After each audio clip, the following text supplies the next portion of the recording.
Okay, yes, it's time for more Amstrad Action. You can start reading through this magazine from the beginning and play those games we see reviewed.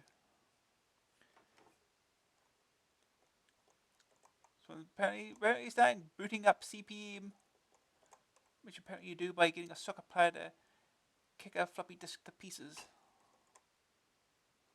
apparently how you do it. A Green Beret. I think we saw that at the end of the last magazine. So, okay. Here's our contents. A bouncing ball. You got to do what that Amiga does. Had a mimic of a Commodore Amiga. Yeah, exactly. So Frankie Goes to Hollywood. There's Rambo, V, and Super Bowl. And the Graphic Adventure Creator.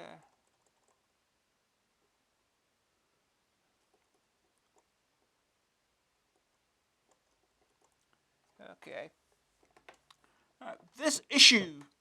And a packed issue it is too. As usual, Bob has waded into nearly 25 games and is suffering badly from joystick claw. Master game for the first time ever is an adventure, heavy on the magic. But take a look at Harvey Headbanger too. It nearly became master game. While you're at it, Shogun is just over the page. If Trevor had had his way, it would have been master game. And that's just scratching the surface. Fans of the Pilgrim will be glad to see that he has staggered back from his monthly quest for more goodies. 5 pages from the quill, including the latest from level 9. For the more studious cover story launches a new series that over the next months will tell you how to make the most of CPM. And for those of you into expanding, Andy looks at ROM boards. These handy add-ons allow you to use ROM software even faster than a disk drive, with a host of other advantages too. Also catching Andy's attention was Laser Genius, a powerful machine code development system for all you hackers. Meanwhile, the art team were busy producing playing guides for those of you lost in Spin Dizzy or Fairlight. And you have been turning out plenty of letters, playing tips, high scores and reviews. Last but not least, we've got plenty of special offers, subscription deals and competitions. This issue starts here. Page bottom winners.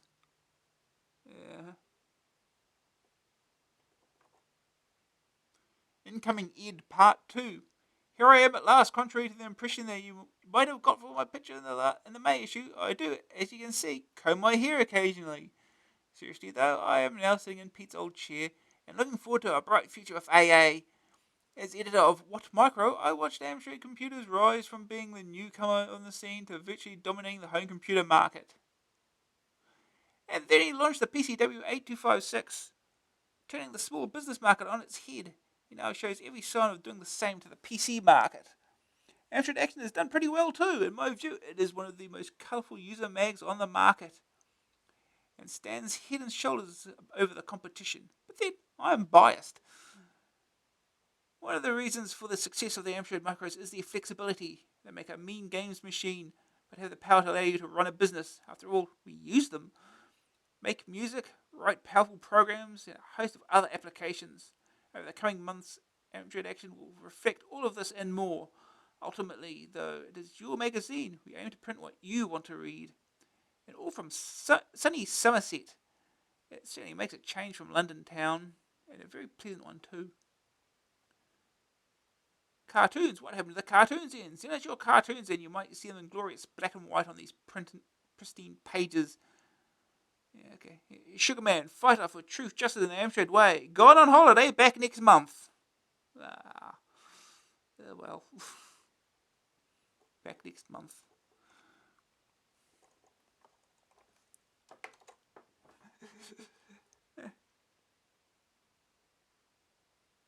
Yeah, welcome to stick around. We'll get to the games in a little bit. We won't read all this bit, but we'll read parts of it. But reviews are the important bit, so we do focus on those more. Anyway, save the 464. If the excellent CPC 464 is under threat as much as you and everyone else makes it out to be, the time has come when we ought to think about setting up a Don't Kill the 464 pressure group.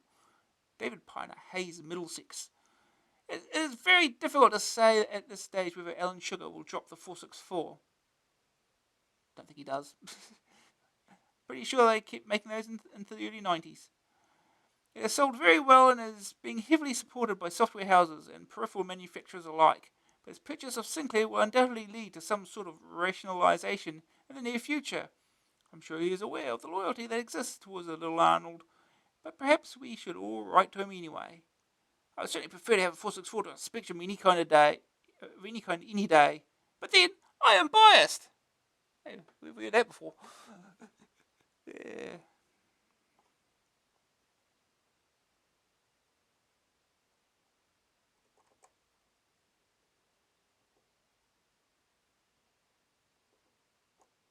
Computers, yeah. Computer houses, I don't know what's happening in there.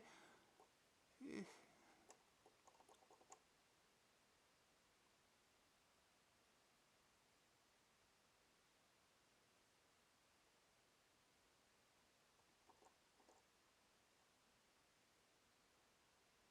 Desperately seeking software.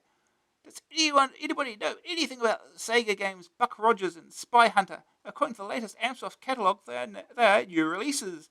I haven't seen them in the shops, and I don't know anyone who has. Also, has anyone seen the game Frack from Aardvark? Has it even been released on the Amstrad?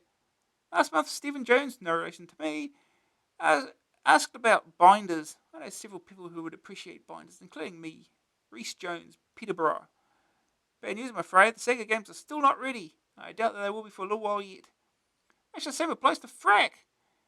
Microsoft have the rights for Sega games on Arnold in this country.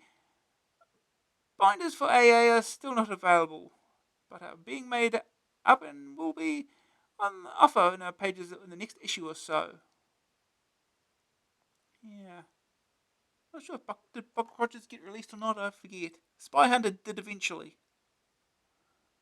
Frack I never heard of, so I don't know.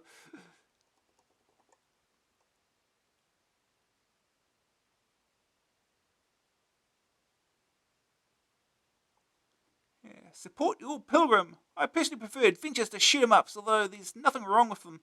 But I like adventures and I call out, give the Pilgrim more space. I got so fed up I put the grey matter to work.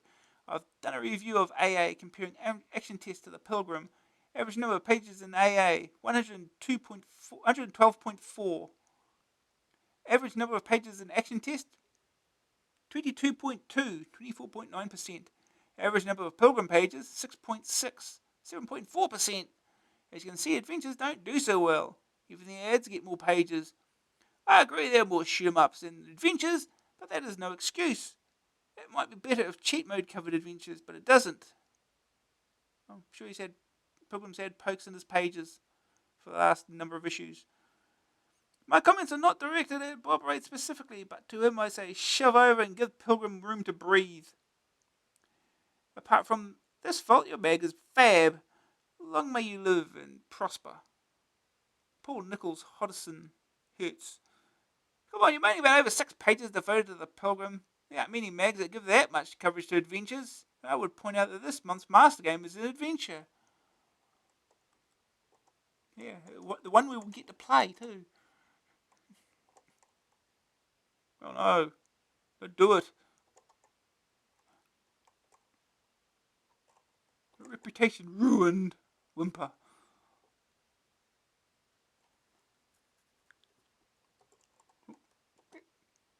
They're problematic. Or technical issues or whatever.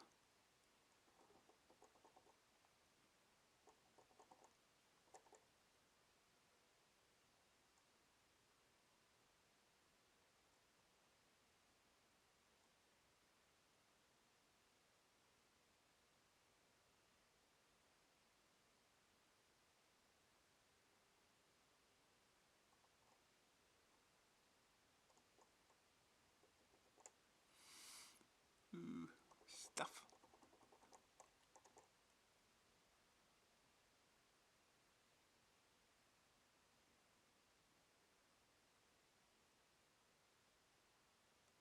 why no discs? Reading your reaction column really winds me up and tempts me to write a letter to you. If I did write to you, I would correct the 464 owners bemoaning the advent of the 664 and 628. And as an owner of a 628, I would confirm that the 464s have the advantage of a built-in cassette.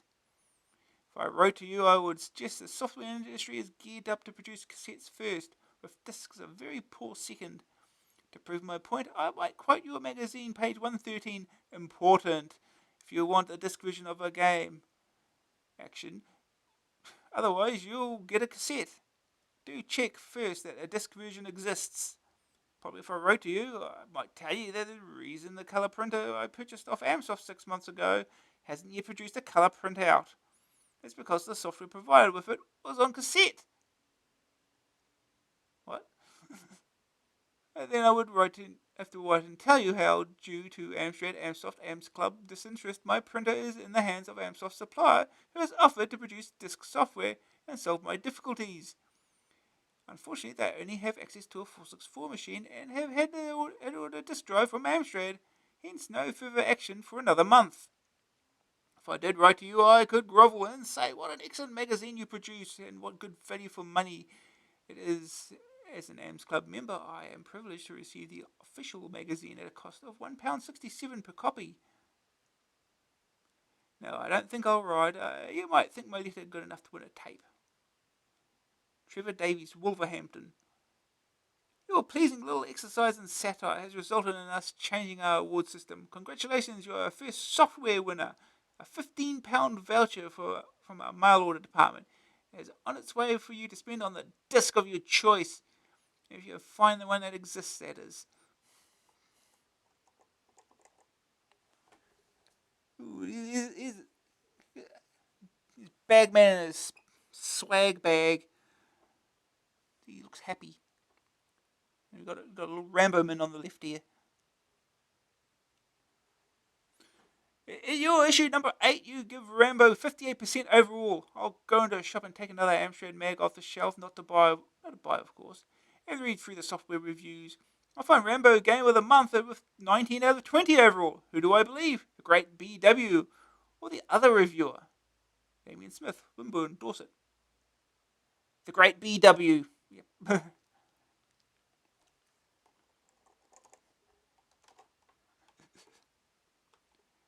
Yeah. More software delays. Oh. Spent over £30 on two programs, Elite and Mini Office 2. Due to their now infamous bugs, they were both returned to the software houses concerned. I've only just received my new copy of Elite, but I seem to be getting regular letters from database saying that they are still working on Mini Office 2. I must say that I do find the situation intolerable. Is this the standard of treatment I must learn to expect? When I spend nearly £20, Mini Office 2, on a product, I don't expect to be without the use of it for weeks, or is it months, on end, due to the manufacturer's fault. I know that Firebird have given a £2 voucher to those of us who have had the misfortune to buy Elite plus Bug. But I notice it is only redeemable from their own mail order service. When with a little bit of shopping around for discounts, the voucher is effectively worth near to nothing. It does seem to be a sad and shabby state of affairs, and it's about time some of these software houses got their fingers out. Phew, I needed that. The moral of this tale is, of course, to do not rush out and buy a program on release. Wait, and then you may get what the adverts promise. Barry White, Biggleswade, Beds. Okay. Don't buy software on release. Noted. Arnold vs. Burglar. I brought myself an Amstrad 464 for Christmas, and since then my house is starting to clutter up with expensive electrical items, so I was wondering if it was possible to buy an alarm system to use via the computer without having to buy a burglar alarm system. Andrew Burridge, Exeter. Can anyone help? This guy might. It is I. Before I get to my point, I'd like to clear up a few others. Firstly, Mr. M. Valerie, who brilliantly achieved 13,728,780 on Year Kung Fu back in issue 7, is in fact Mr. C. Valerie, me. Secondly, I totally agree with Anon from Ramsgate, Kent. of the same issue reaction. And by the way, that was me as well. I never realised my writing was so bad. That's why I've taken the precaution of typing this time. Now, to the point. I've always wanted to know why it is that price of software is constantly rising while hardware gets cheaper. I can remember the days when a game cost between £5 and £6 and magazines were about 65p. Nowadays, most games are between £9 and £10. By comparison, the 464 used to cost £350 with colour monitor, and now it's £300. Even, dare I mention it, a Specky used to cost £180, now it's £130. And to be reduced even further, I believe, because of the 128. So why does software get more expensive? Mustang have got the right idea, pricing their software between £2 and £3. A game like Spellbound could beat some £10 games hands down, and everyone could afford it. Christian Valeri, Ramsgate, Kent. Advancing technology has allowed hardware costs to fall dramatically. Software costs depend largely on the number of man-hours that have gone into developing a program. And this has tended to increase as software becomes sophisticated. But the price of software also depends on how many people are likely to buy it. That's why Spectrum software tends to be a little cheaper. There are many more Spectrum owners out there. Mastertronic's gamble of selling software very cheaply has paid off in very high sales, and several other companies are now moving into the budget software market.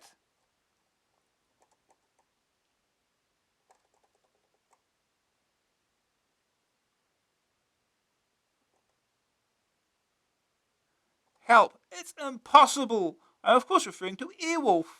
I have had this game for 4 months, and I can last only as long as the bonus does. I have blown up boxes, attacked the spinning dustbins, prayed, sworn, and pulled my hair out, but still no success. Please, can you help me?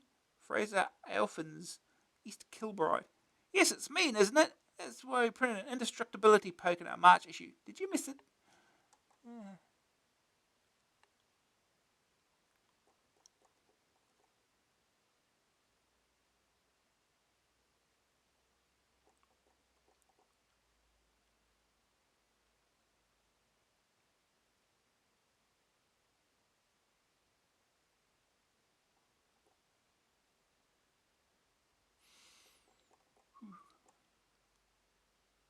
They're not free. Perhaps you could satisfy my curiosity on a small point and at the same time reinforce your reputation by answering criticisms openly and frankly. You advertised free games given away with new subscriptions to AA, and yet I calculate that you're charging £4.50 more for a 1 year subscription than the equivalent newsstand cost. Why? I know that postage and packaging costs have to be considered, but I would have thought that it would be substantially offset by the percentage of the cover price you don't have to pay the newsagents on issues bought through subscriptions.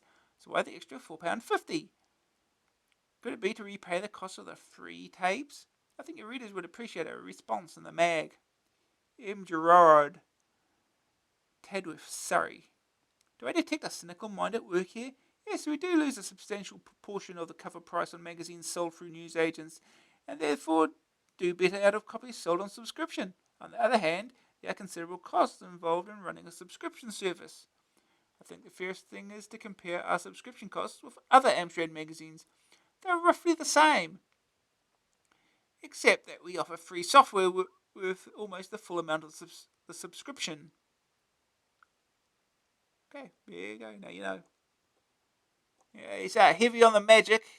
Screenshots, something to look forward to. This little wizard guy looks very bored.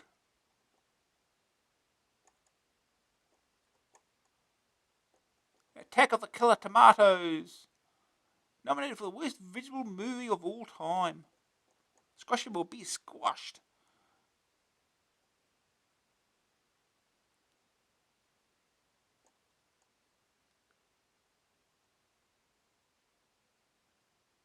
Based on one of those all-time lows in the world of movie making that were actually nominated for a Golden Turkey Award, the Attack of the Killer Tomatoes squelches onto your screens courtesy of Global Software. It's a bit of a sauce, really. There's Wimp Plasbot working away in the Puriton processing plant, trademark, when suddenly several hundred killer tomatoes turn on you. Rotten, aren't they? All you have to do is to help Wimp keep the pizza parlors well supplied with puree while attempting to hammer the Reds before you can do the same. They can do the same with you. Sounds absolutely killing, doesn't it? But can you stand the sight of rivers running red? And have you got the bottle for it? If you haven't, hard squish. Available for Spectrum 48K, all Amstrad CPC machines, and all MSX 64K machines. No mention of a Commodore 64 version. Disc 50. Yeah, you had enough of cassette 50, you got disc 50. 50 more games that are probably terrible. Robin of the Wood.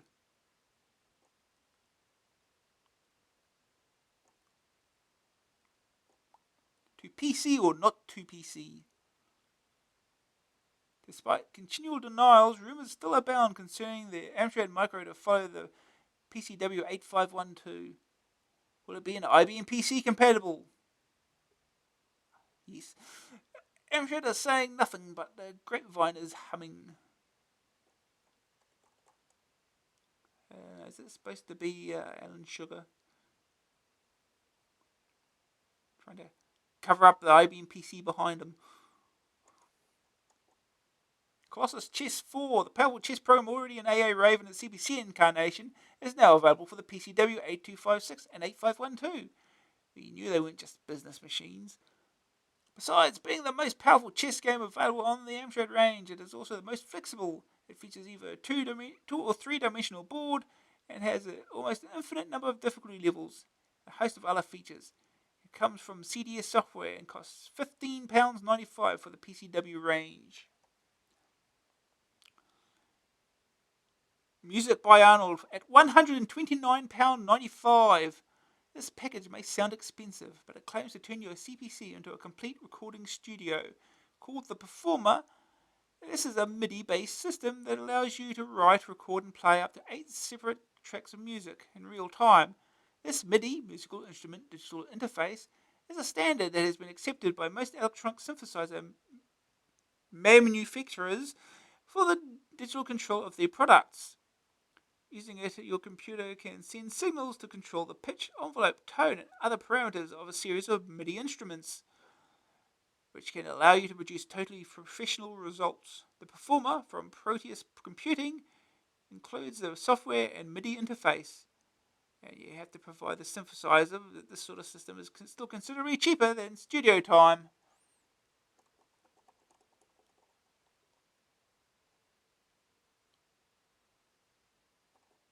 Your desktop publishing programs, your AMX PageMaker. So to use your AMX mouse with.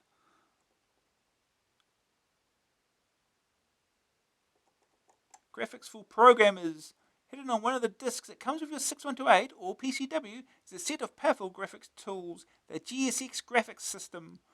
HiSoft aim to let you use these with HiSoft C++ and HiSoft Pascal 80, allowing you to draw lines, plot points, and fill areas on the screen with your C or Pascal programs.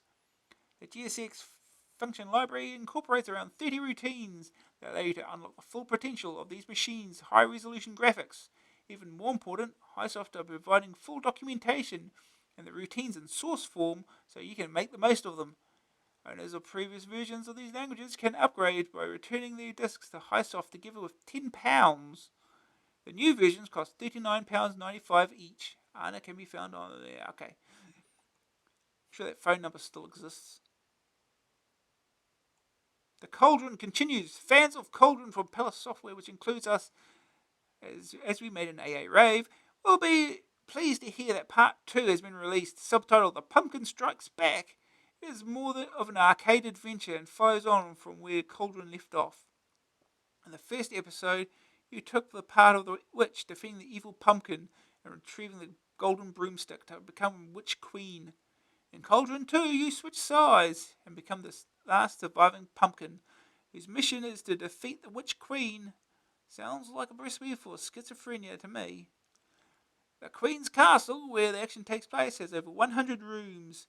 As usual, anything that moves can kill you, but you gain magical powers as you search for the objects needed to finish the game. Yeah, I'm sure it'll be an easier game than the first one was, I'm sure. A cricket game here or something. Leather on Willow. Fancy yourself playing for England? Oh, the glory. Then this could be the one for you. Audiogenic has just released Graham Gooch's Test Cricket on CPC cassette and disc. It is meant to be a faithful simulation with sound effects and speech. Oh, speech! Prices are $9.95 and $14.95 respectively. Let's hope it's not as boring as the real thing. Ducks to avoid ensuring fact from cricket fans. Good. Battle Stars. A scenario drawing heavily from the films Battlestar Galactica, Star Wars, and Return of the Jedi. And no bad thing either, Battle Stars is the new game from Microbyte Software. You find yourself in charge of a Star Cruiser Galaxy 1, and your task is to penetrate the outer shields of a cyborg Battlestar, launch a Ranger craft full of jet-bike commandos, enter the Battlestar, and destroy its reactor cooling system.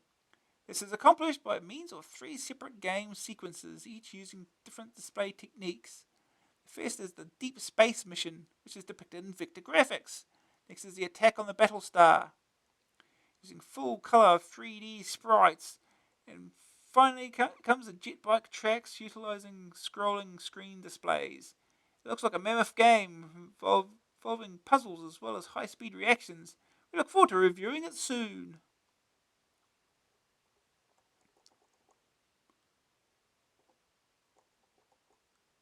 Here's the booting up CPM thing. I'm going to kick that disc. I don't go into too much detail on this. We're not that interested in CPM, are we?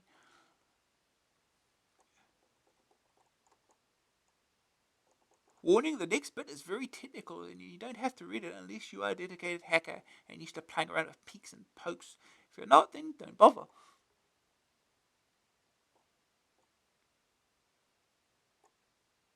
Here's a comic strip for you. This is apparently how CPM works. Come on, can't keep the user waiting. Here are all the files on the disk. Okay, get them on the screen. Yes, sir. What did the user say? Well, get it in. Done that. He says we wants letter.doc. That's not the right order. That's weird. Where is that file? Looking at the disk drive. Found it at last. Took your time, didn't you? Now get it on the screen. Here you are, sir. Work. That's all I ever do. Slam. Yeah, that's how CPU works. It's apparently lazy. Games.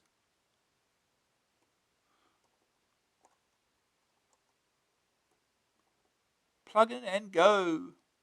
Yeah, ROM program. ROM things.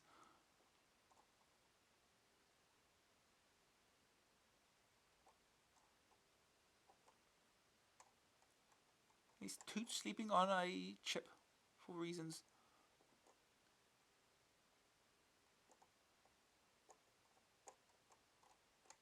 He's your usual ROM map with extras apparently.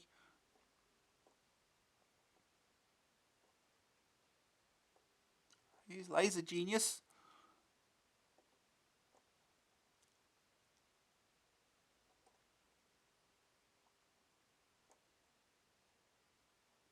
What is an assembler? So what's a monitor? Ask all the important questions, I guess. Oh, database stuff. Condor, £99.95. PCW machines only. Only uses 24 by 80 screens. Minstrel. All CPCs. $14.95 cassette, $19.95 disc. There's a music program, is it? Music box.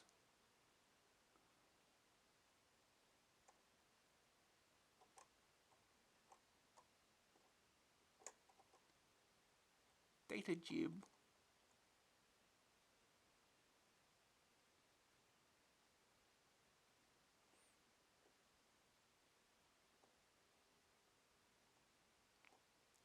Image filer.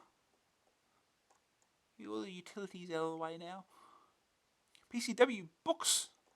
Practical reference guide to word processing on the Amstrad PCW 8256 and PCW 8512. Mastering the Amstrad PCW 8256 8512. Word processing and personal computing. Yeah. Oh, it's Biggles.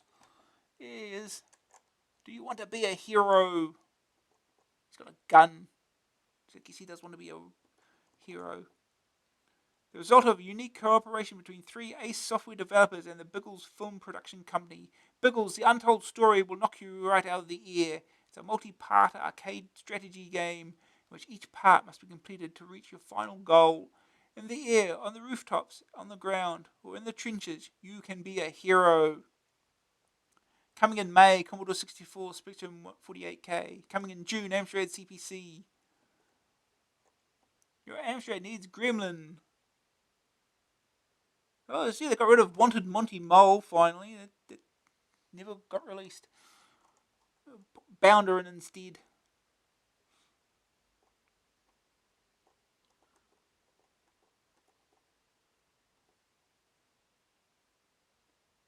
More books.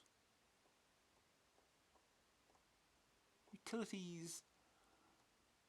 Hey, we reached the review section. Finally, we get to the games. It's only taken half an hour. Seems about normal. Compatibility. All games reviewed this month are compatible across the whole CPC range.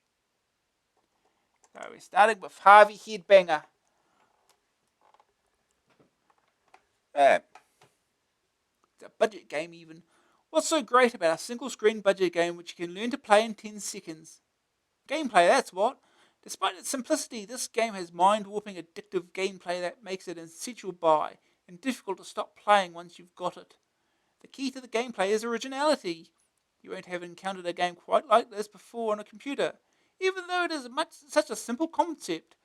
The game takes place on an 8x6 grid of squares, where Harvey Headbanger and his rival Hamish Highball try to outwit each other in a test of skill and fast reactions. The roles of Harvey and Hamish can be taken by either two players, one player against the computer, or the computer can control both in a demo game. The one-player game is tough, but obviously a lot more fun can be had when two players battle against each other. H and H are spherical, buck-toothed, wild-haired, bug-eyed lunatics who have a novel way of getting around the screen. The grid is split horizontally by lines from which the protagonist can swing from side to side, or jump up or down to change lines. This brings a great look to the action because they are wonderfully animated and totally manic. They can swing freely about the grid, making right-angled turns when changing direction. The two H's can each control a different colour, changing a grid square to that colour. And when they pass through it, the idea isn't to turn the whole grid to your colour, but to try to encircle your opponent with squares of your colour, so that the space within, including your opponent, gets filled in. This wins the game, and a set number of games specified at the start will win the contest as a whole. It isn't that simple though, because either player can gain an advantage over the other by creating and drinking cocktails. Yep, you read that right. Cocktails. The name of the fat fighters, they have given it away, and there are yet more silly drinks involved. These are the Slim Jim, Hong Kong Fizz, Crystal Highball, and the Tequila Sunrise, all of which have a desirable effect on the age that manages to drink them. Cocktails are created by encircling a coloured area of your opponent's squares with your own. They can be passed over and drunk, increasing the liquid level in a straw at the side of the screen. This becomes important when the two fatties can collide on the same square. They turn black and spin completely out of control. But the one with a higher liquid level will regain control first and can try to encircle his helpless opponent as he reels around the screen. When a player is trapped, he disappears in a splodge of colour, leaving a pair of boggling eyes. Enemy cocktails can also be removed by encircling them, causing them to disappear with a colourful sap. They also disappear if left undrunk for too long. Victory is greeted by the winning player swinging full circles on a line. The animation and use of colour give the game a cartoon feel, and the musical ditty that tinkles along during play sounds nice.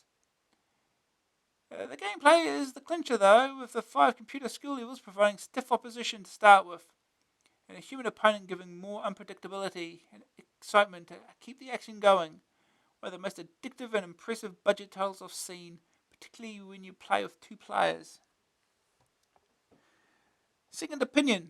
Cute graphics and murderous gameplay will hook you and keep you hooked. If you like arcade action and board game strategy, then fasten your seatbelts because this has got both at the same time. The computer's Hamish gets vicious in the higher levels. The human opponent is even worse, so you'll have to think fast and move faster. Great value at 5 times the price. The evil Hamish, just to make clear what Harvey is up against, here it is in diagram form. Diagram 1 shows Harvey in serious trouble. Hamish has encircled him with a row of blue squares and is about to complete the rectangle. Bye bye, Harvey. Diagram 2 shows how nasty Hamish creates cocktails to build up his strength. A patch of red has been encircled. One more move and pow! 2A, 3 lovely cocktails. These are screenshots. Green screen view. A colour changing option keeps everything nice and visible, but it's a shame to miss those bright, clean colours. Good news! Great cartoon graphics. Original game idea and features. Fast, addictive gameplay. Makes your mind work overtime and gets the adrenaline going. Lots of fun with 2 players. All this for a budget price. Bad news. Computer opponents are good, but follow predictable patterns at the start of each game. Graphics, 89, Sonic 72, Grab Factor 92, Staying Power 83. Overall ratings 91% for a budget game. Now we can actually start a game up.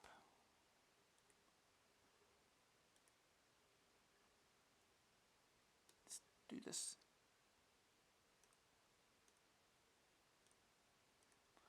Alright.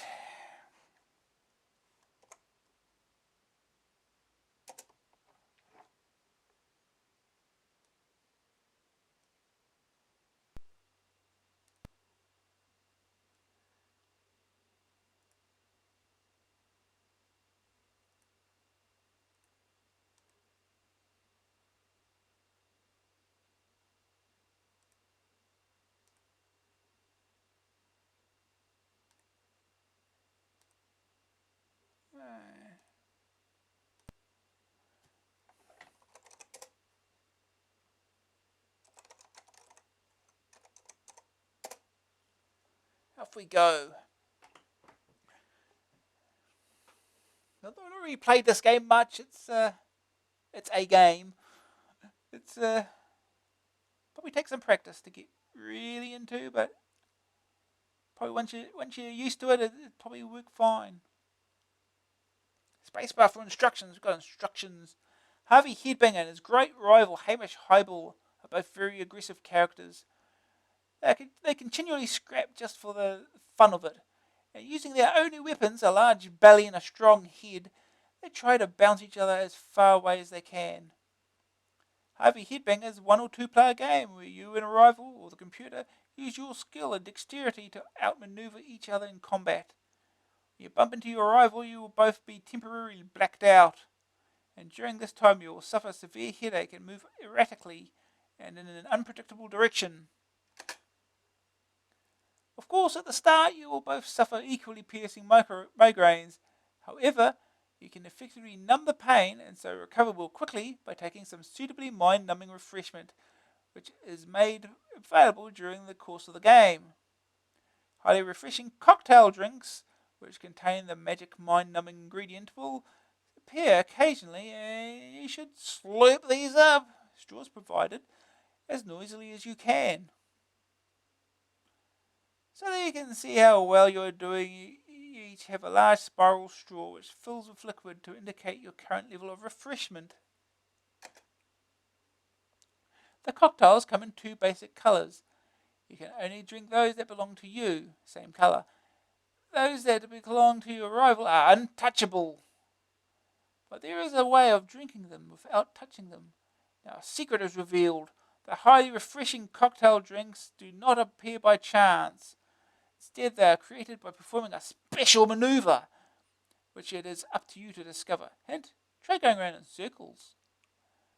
When you have discovered the technique, try performing the same trick on your rival. If you are successful, you will win the game. Features. 5 levels of difficulty are provided when playing against the computer. Level 1 is the easiest and level 5 is the hardest. You may play either side and even swap during a game. You automatically take control of the side whose direction keys you press.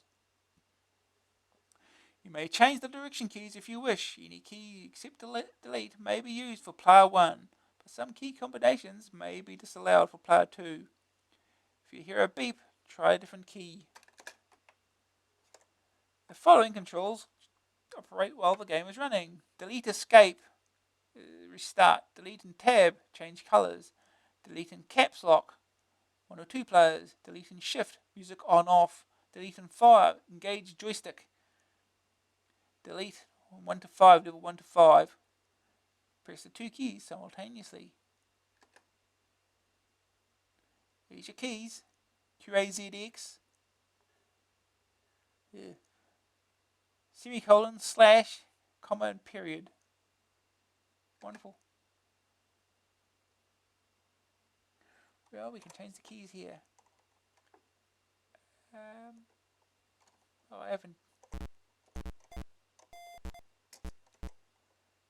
I haven't even configured these. That's what I get for going straight to a new version. Just set the buttons.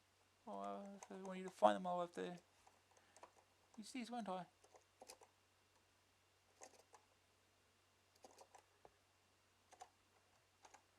Okay. Change keys. Up, down, left, right. Okay.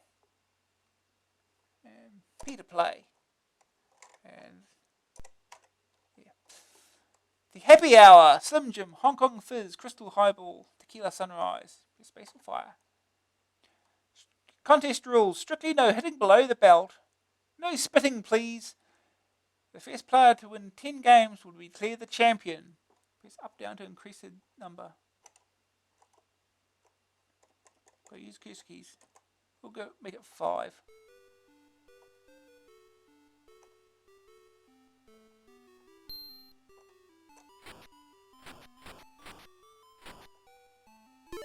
Oh, jeez.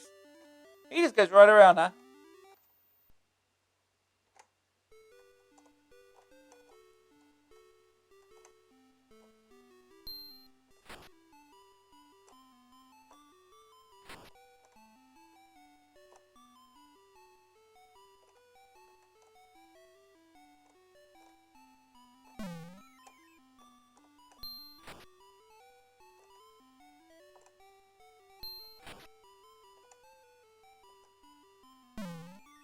Oh.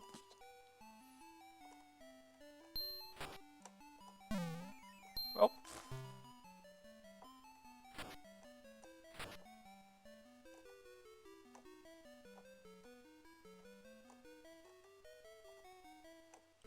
Why is he on the side all the time? Jeez.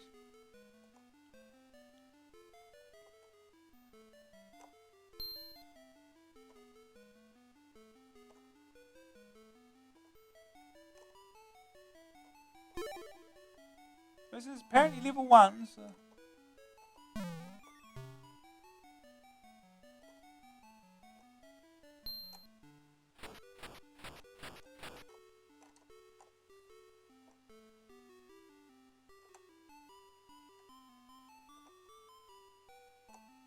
Gotcha!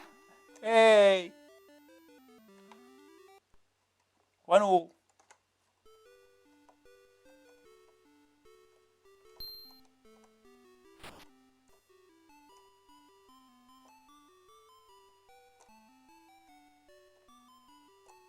Yeah, gotcha.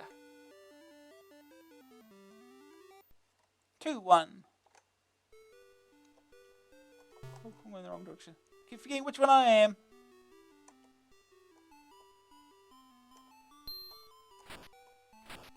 Oh! Forgetting he just goes right around.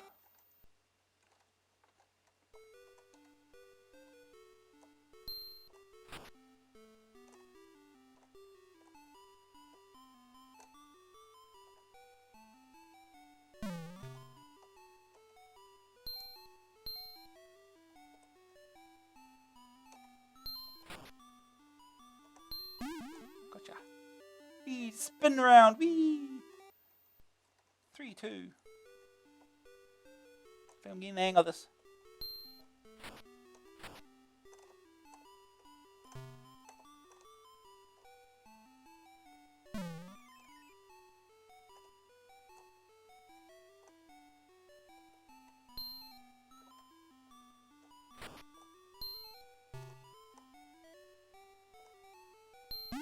Oh, wow.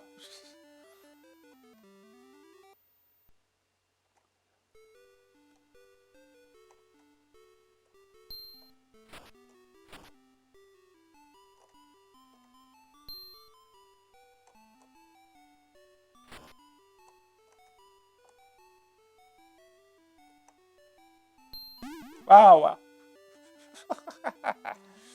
This is level 1.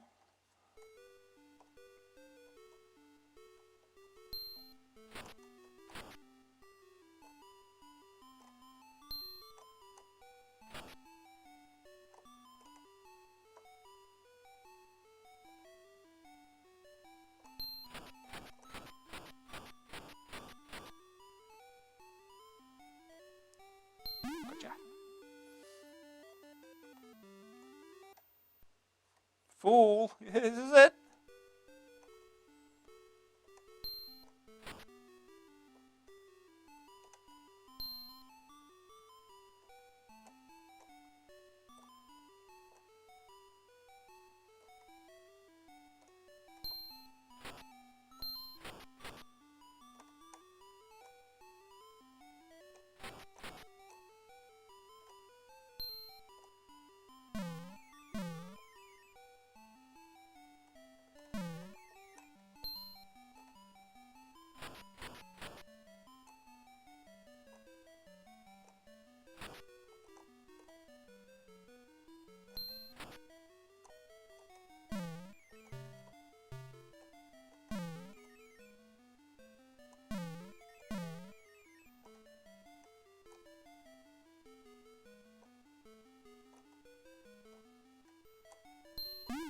Hey! Did it! 5-4. Yay, we win.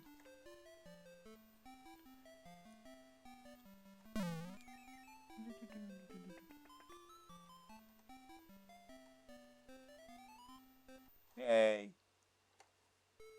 Are we gonna do it again?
Oh wow.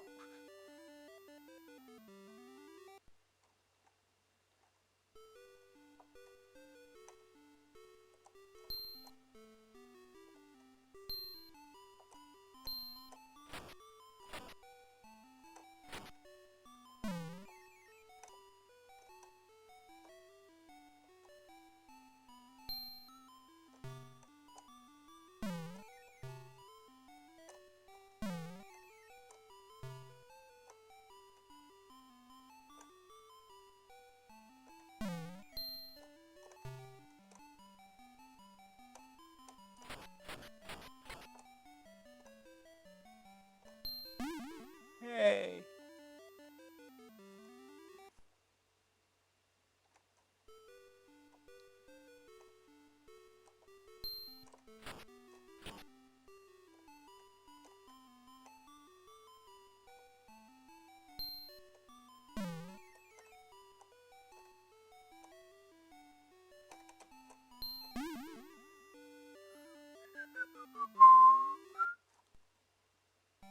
Five one. Okay, we're getting the idea now. So what is it?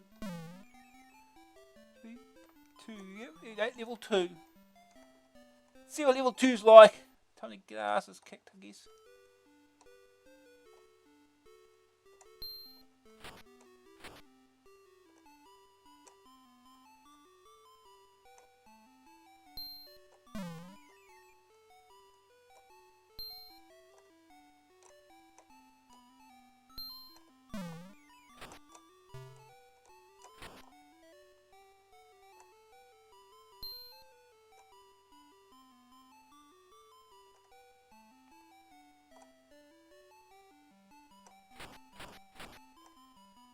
Is this going to keep going around the outside like this? Yeah, he's doing something different.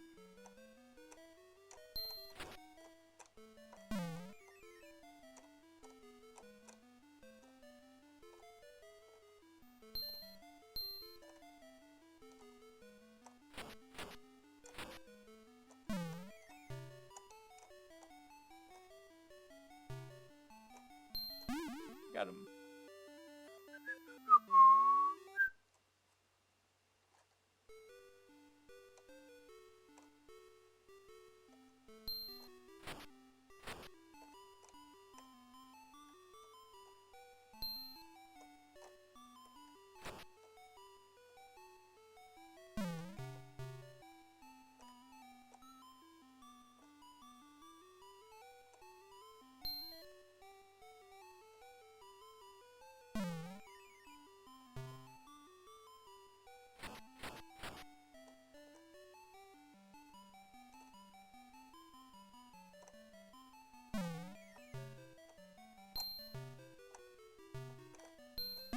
Oh wow.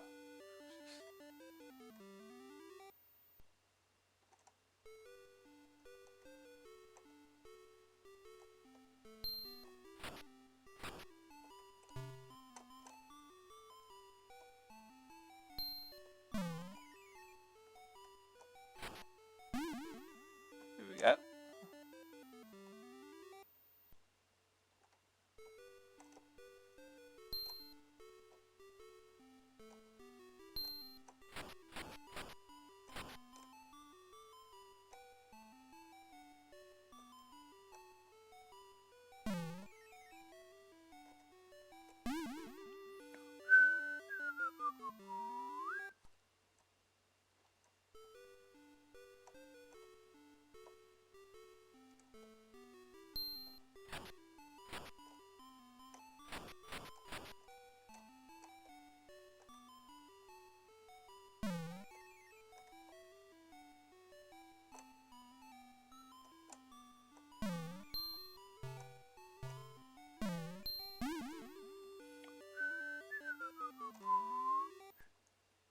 Four one.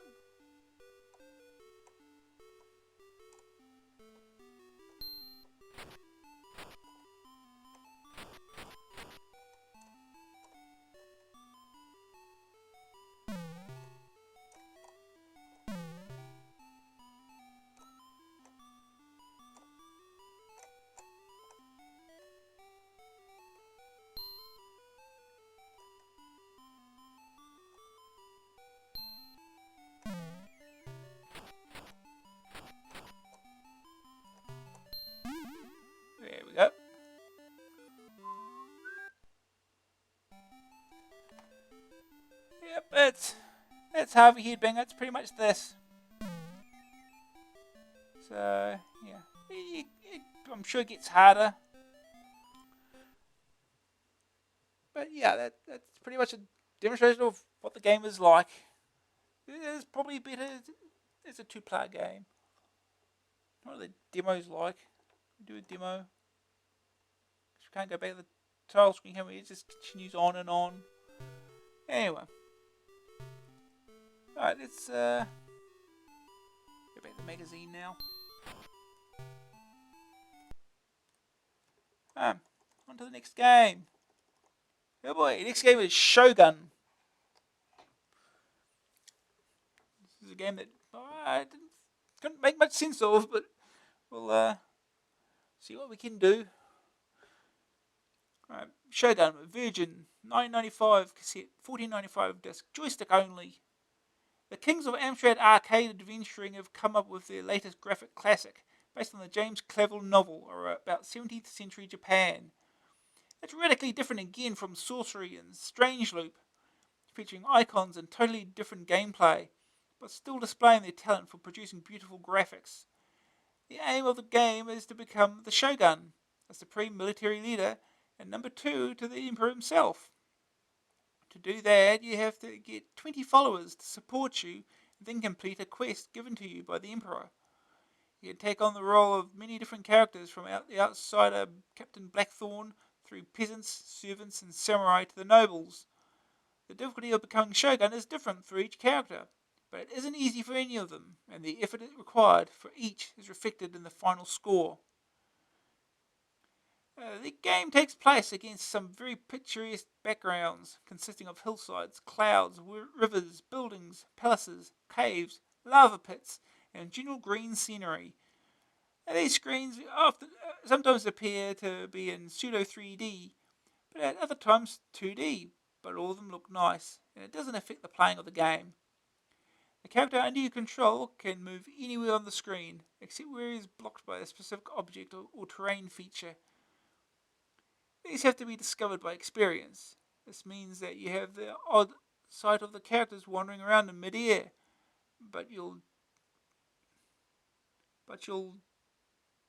do that and realise it's necessary.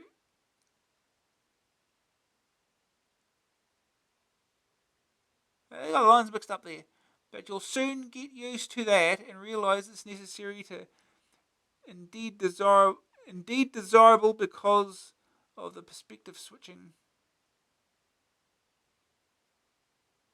Okay, movement around screen is rather jerky and inaccurate, but fortunately this isn't too important from a gameplay point of view. What is more important is the difficulty and delay in moving off the edge of one screen onto another.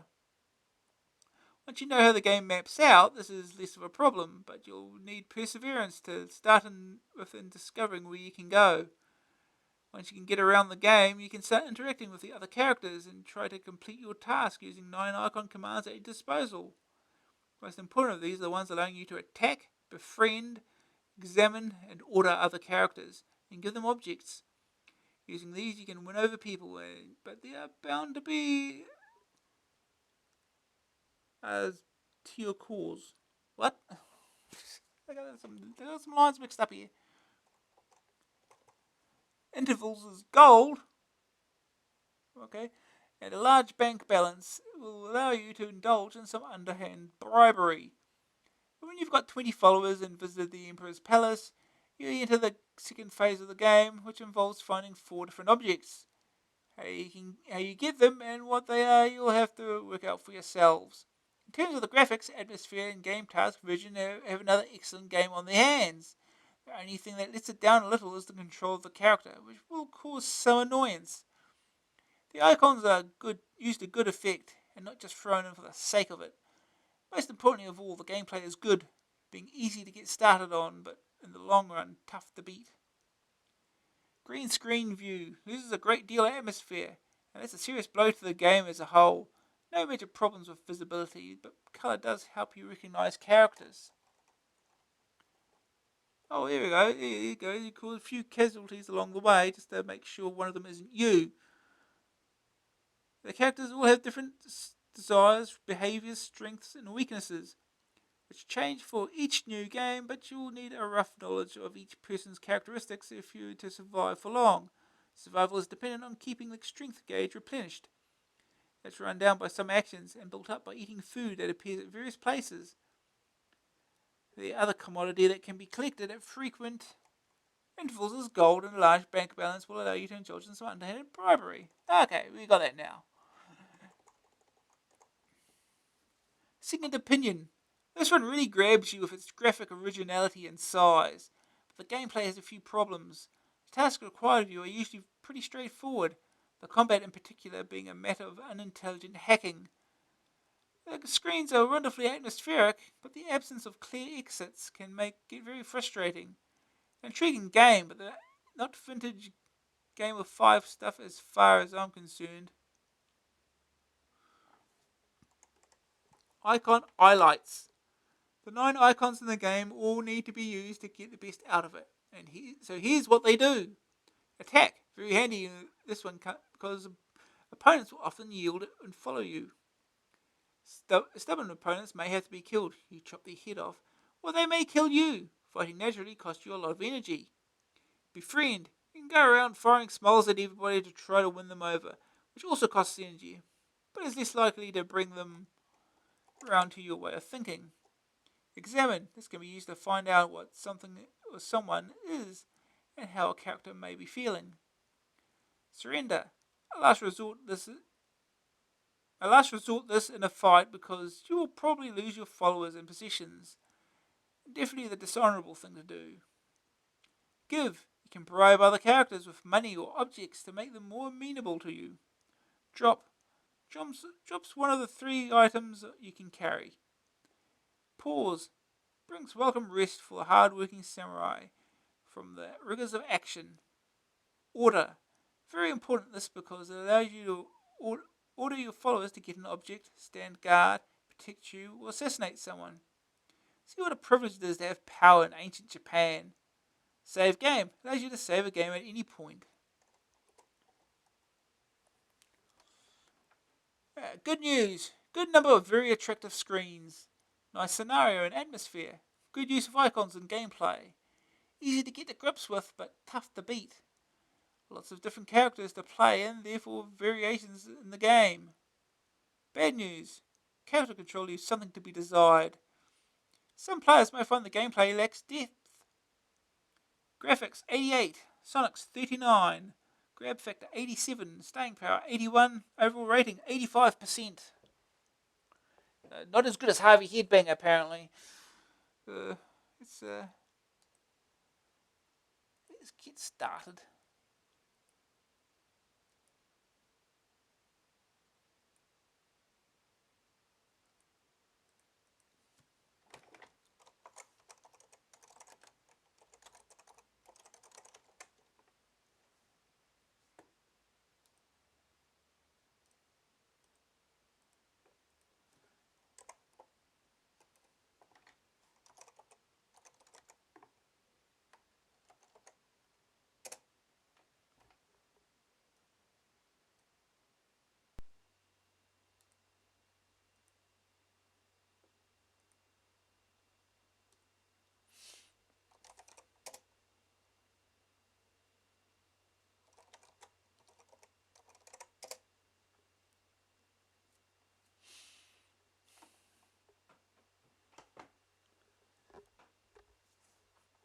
James Clavell's Shogun. Origin Games 1986. Program graphics Charles Goodwin. Design Simon Burrell. Steve Lee. C. Goodwin.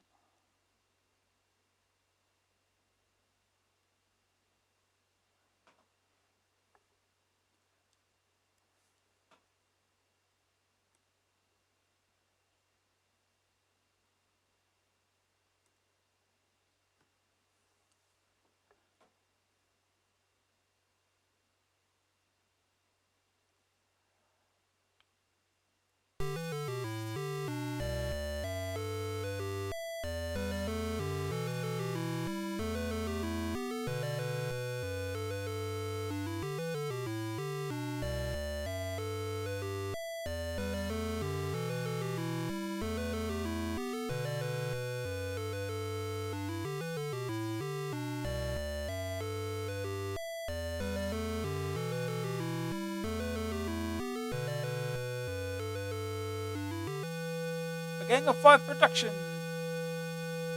I'll just hang that note up. Okay. Fire to start. Choose your character. Captain Blackthorn.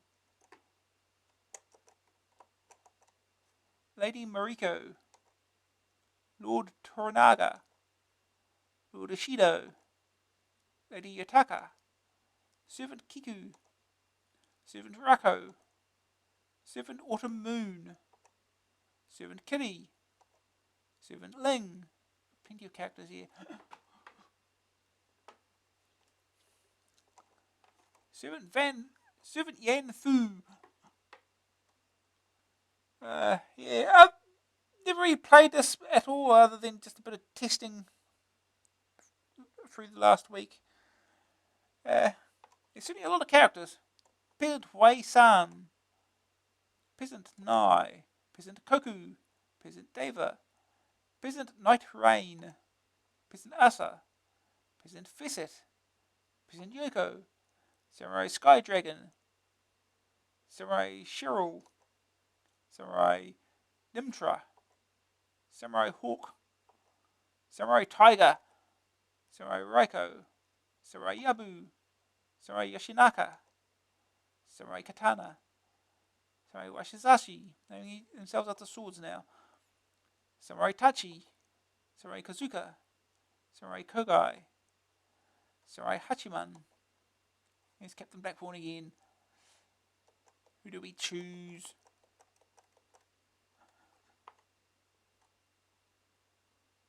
I am in New Zealand. It's just after 9 PM here. On a Saturday night.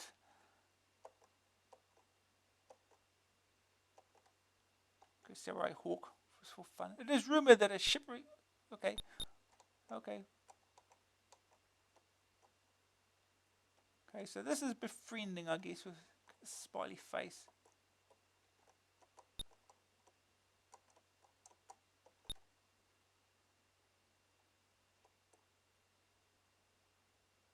Okay.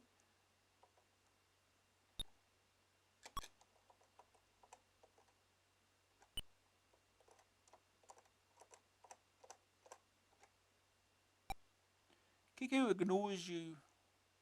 Oh, okay.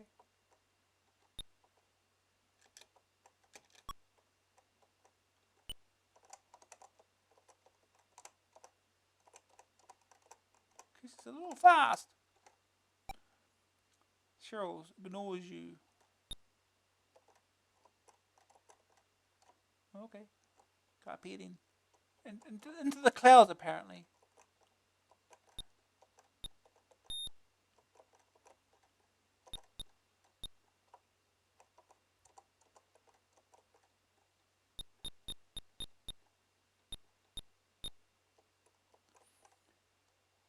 Befriend.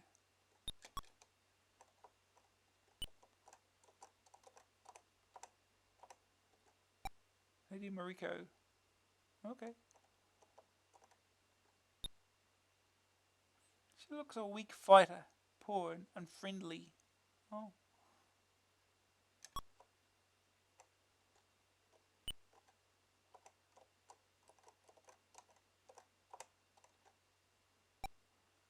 Intra ignores you.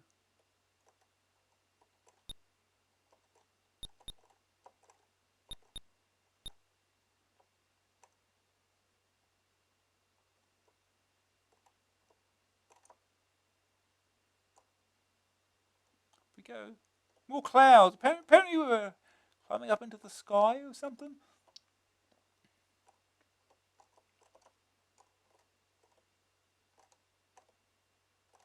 Nothing over that way. Oh. Key, look at that. You got keys from sorcery here. In the sky. The pagoda in the sky.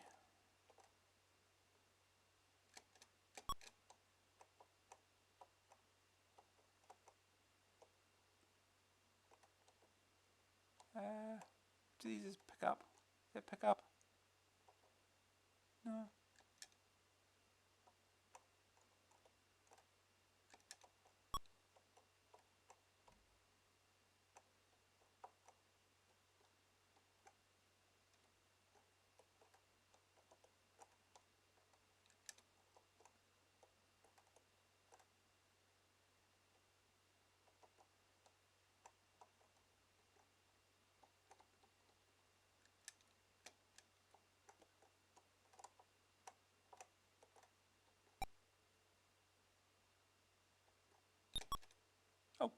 Did it?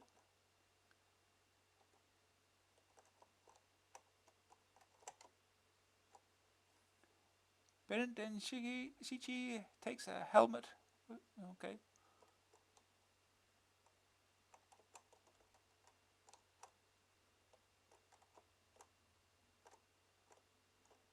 You know, down from there.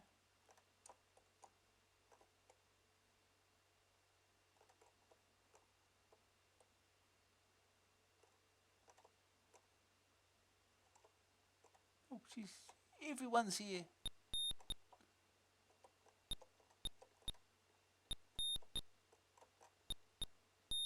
You like me now? You like me now?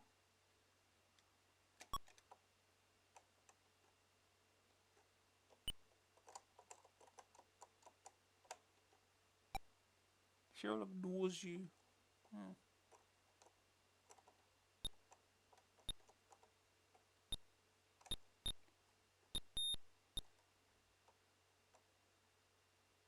I took a text you.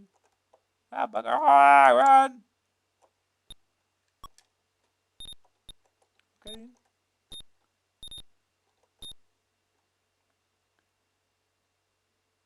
Oh, I think I died. Wonderful. Because you didn't want to be friends.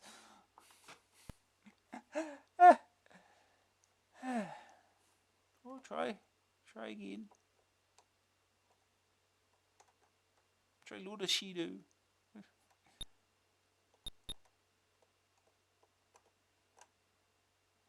These items we can pick up.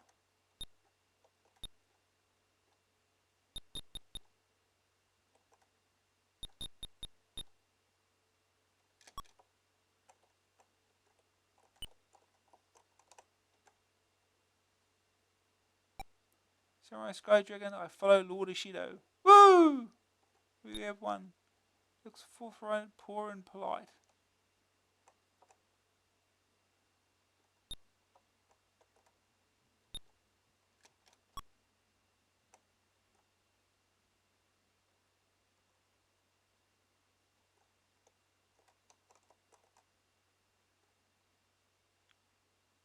Oh.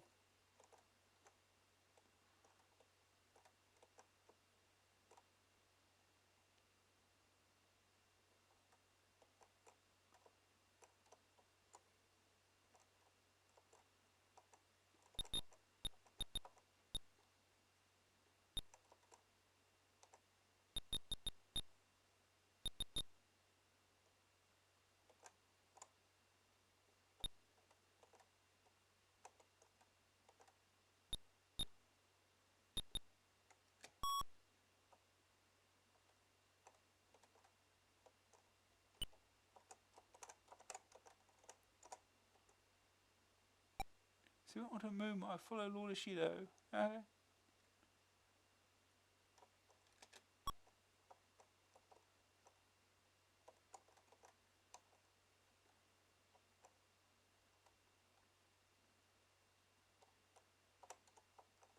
You can stop that now.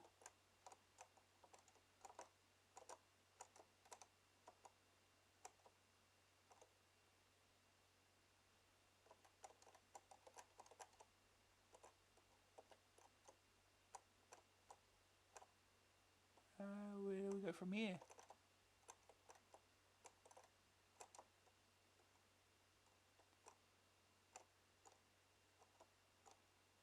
This controller is weird.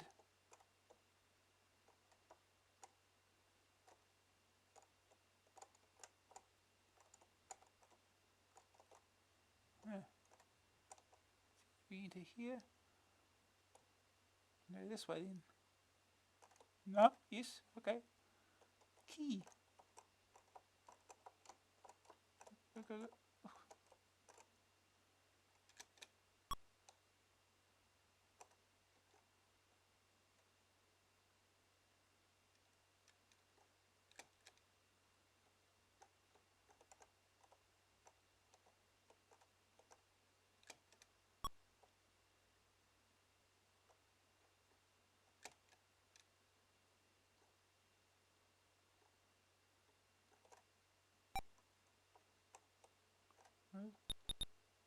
You just push the button. There we go. Picks it up. It's up here.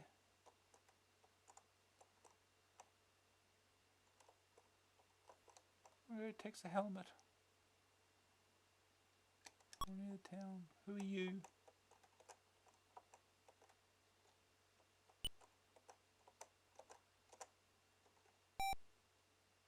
Scrutiny reveals the helmet.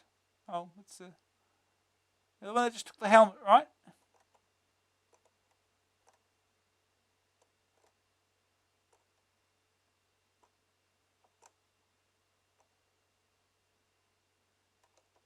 So is there a way up here? To here? Aha. Oh, I took a helmet too.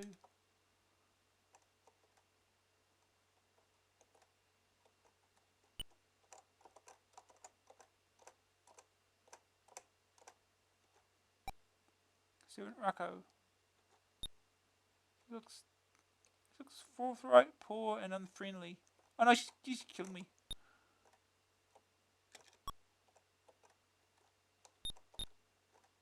I yield. Do you accept? Yes. Crusader captures Servant Rocco while near the town. I'll follow you, my lord. Okay. So have we actually got 11 followers already, have we? I guess. I don't know. I presume that's what that means. Spring Kiku attacks separation.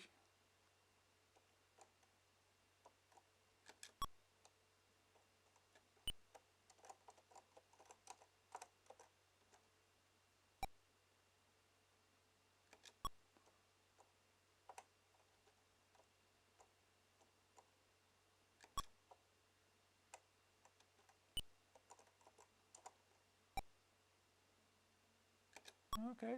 We've got 12 now. So this is working out alright.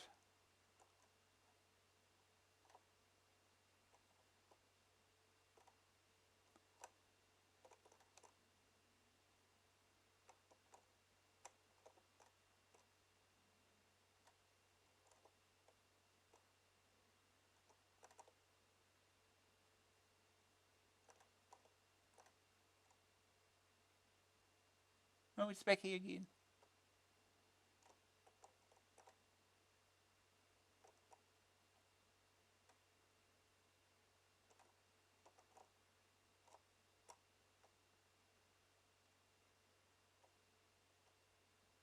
Okay.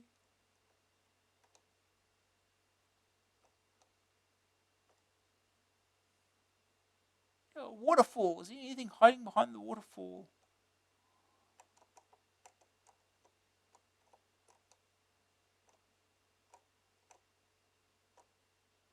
Video game lore, there's something behind a waterfall.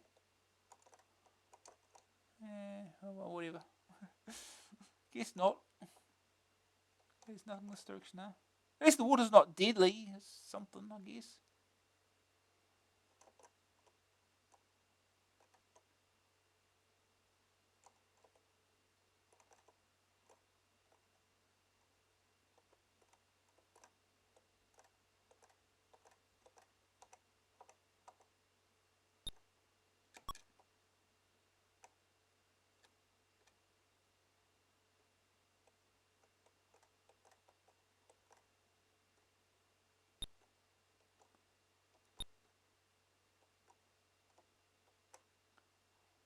Is there anything upwards? Down. Ooh. There's a flag with writing on it. No idea what it says. Let me examine it. Saratoga. What I wanted to do.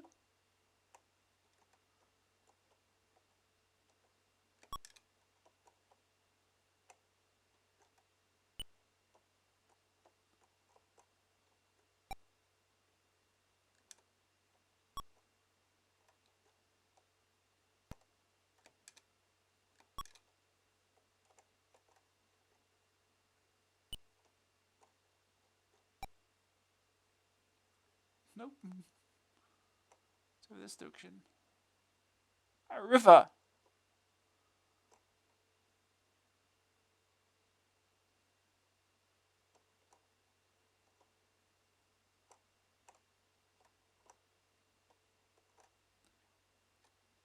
Capitation beats decapitation.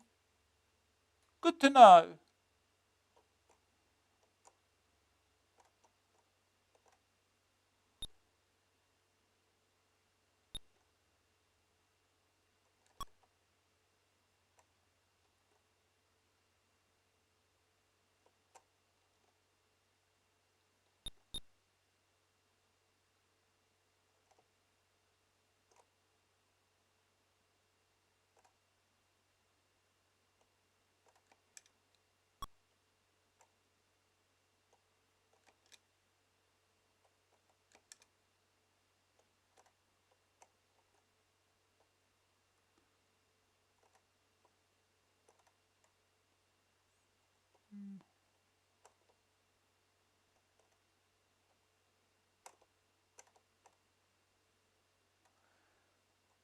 Okay. More river wandering. Oh, we can go across the river. It's fine.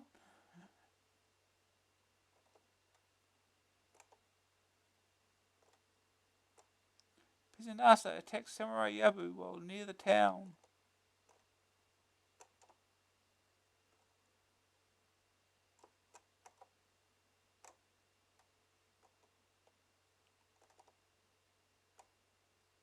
Remember that Peasant Asa has died while near the town. Well, it didn't work out for you, did it? I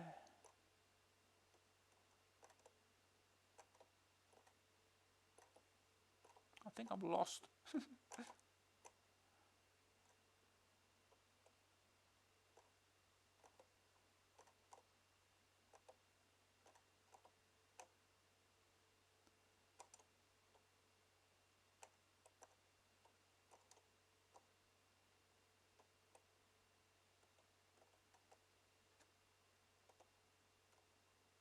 Oh, we're down to 11 followers now, huh?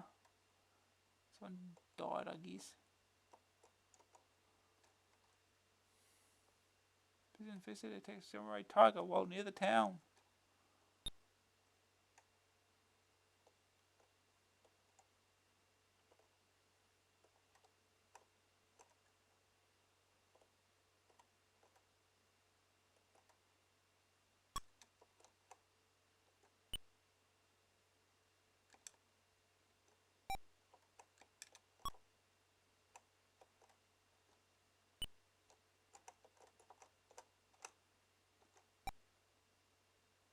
That's me. Yeah. Pick the right thing. Help. Samurai Tiger. I'll follow. Oh, okay, it's just them.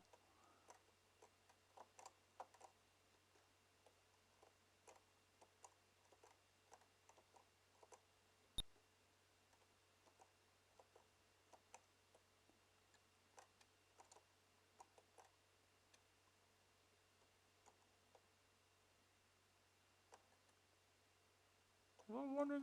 Ooh, skull. That's looks healthy. Ooh. We're in caves.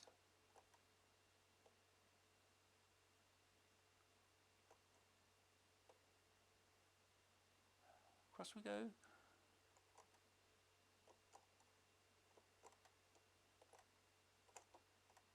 Go up there, huh?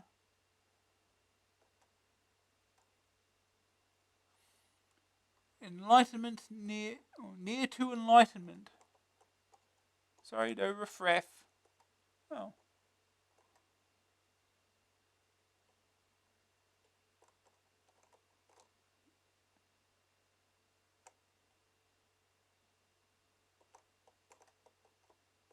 Sorry, no riffraff.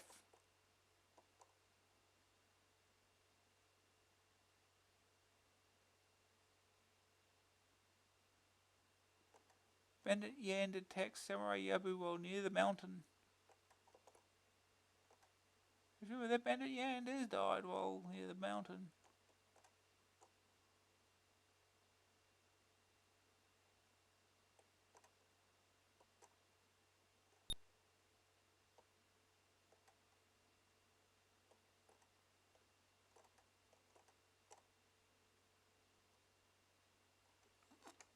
The silver, the plateau of the silver moon.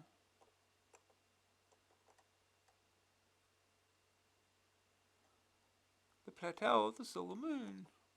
Is this a thing? Yeah, apparently it is.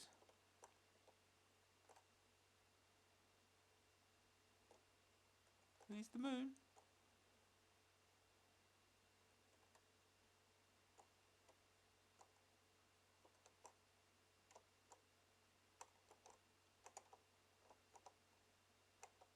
No, nothing that way.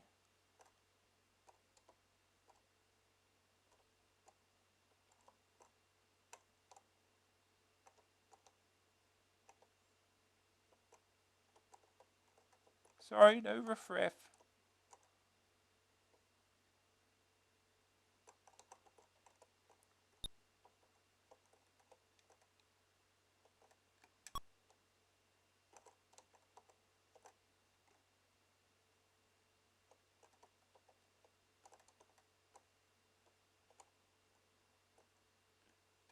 I hope this isn't too taxing.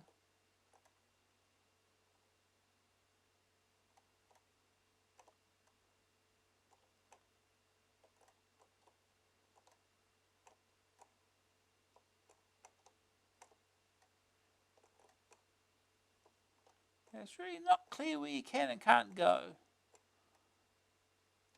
The controls are not brilliant.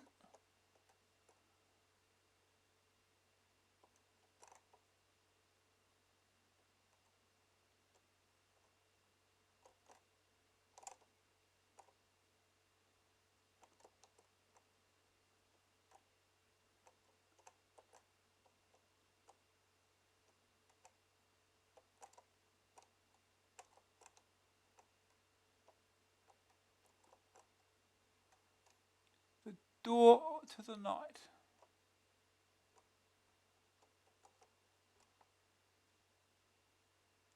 Mountains of Tears.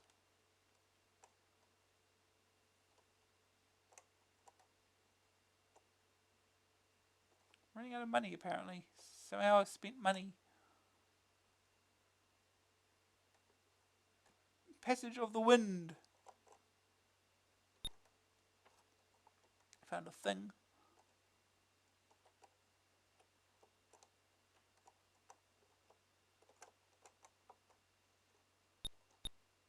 Don't overburden yourself. And carry 3 things. Ooh. It's supposed to be a volcano or something. Dragon's Mouth. It's on fire. It's a... Go. Some energy back.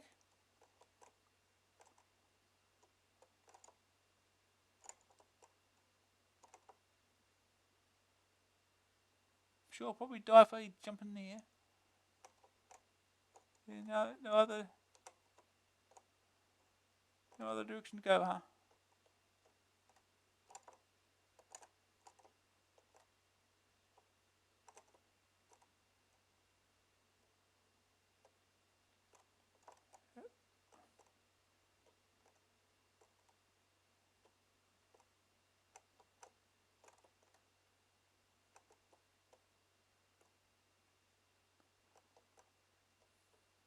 There's no one here.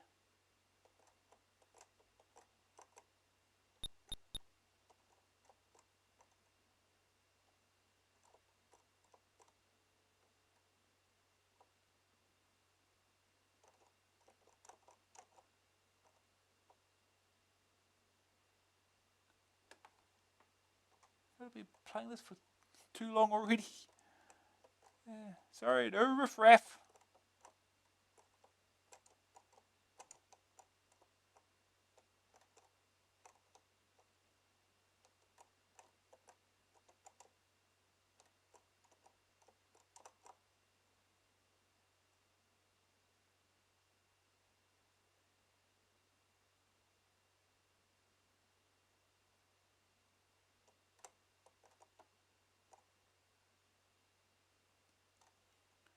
Gates of Dawn.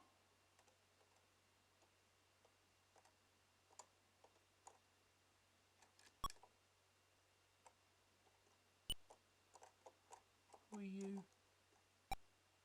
Berserker, I follow Lord Shido. Okay.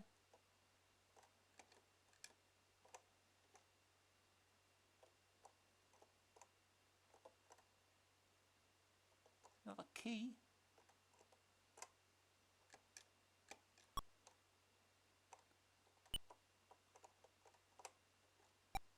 Captain Blackthorn.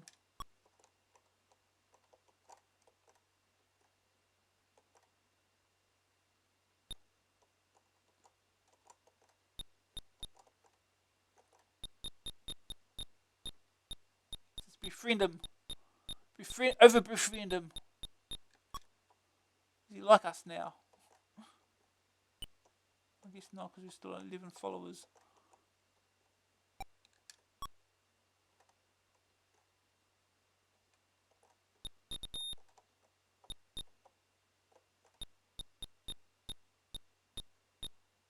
I guess you don't want to be our friend then, so I guess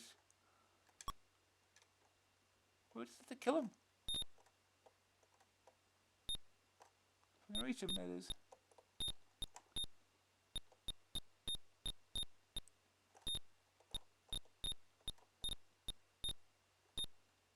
And we're dead. And we're dead. Score 62. Well, it's better than the 40 we had before. Okay. Yeah, that's Shogun. Might get a little boring after a while, maybe. It probably helps if you know what you're doing, I guess. Okay. On to the next game.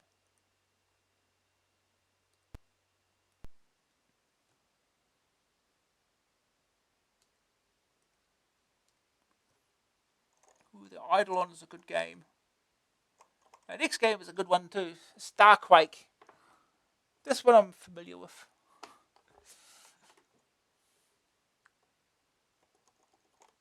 Bubble Bus are quite a small software house in comparison with the Oceans, Activisions, and Firebirds of this world. But they keep producing good little games. Wizard's Lair and High Rise were both good value for money products, and this latest arcade exploration game looks set to do even better for them. The star is Blob, biologically operated being who has to rebuild the core of a planet to save the universe. Ho ho, it's all in a day's work. Translated from the inlay, that means he has to collect the 9 pieces of core from amongst the maze of 512 game rooms.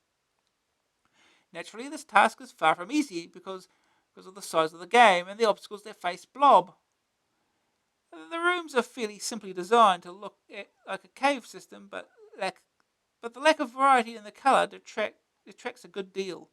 Many of the features and aliens are drawn in detail to look good, but again, colour is not used to the full.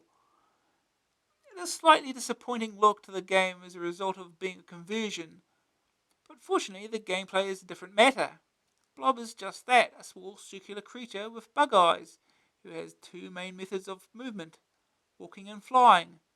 Walking is done unaided, but leaves Blob affected by gravity, so he will drop like a stone when he walks off the edge of a platform. He can be guided left and right in the air, but a much easier form of travel is using hoppers. These can be picked up at many points and flown freely around, but restrict Blob's ability to pick up some objects and get into some game sections.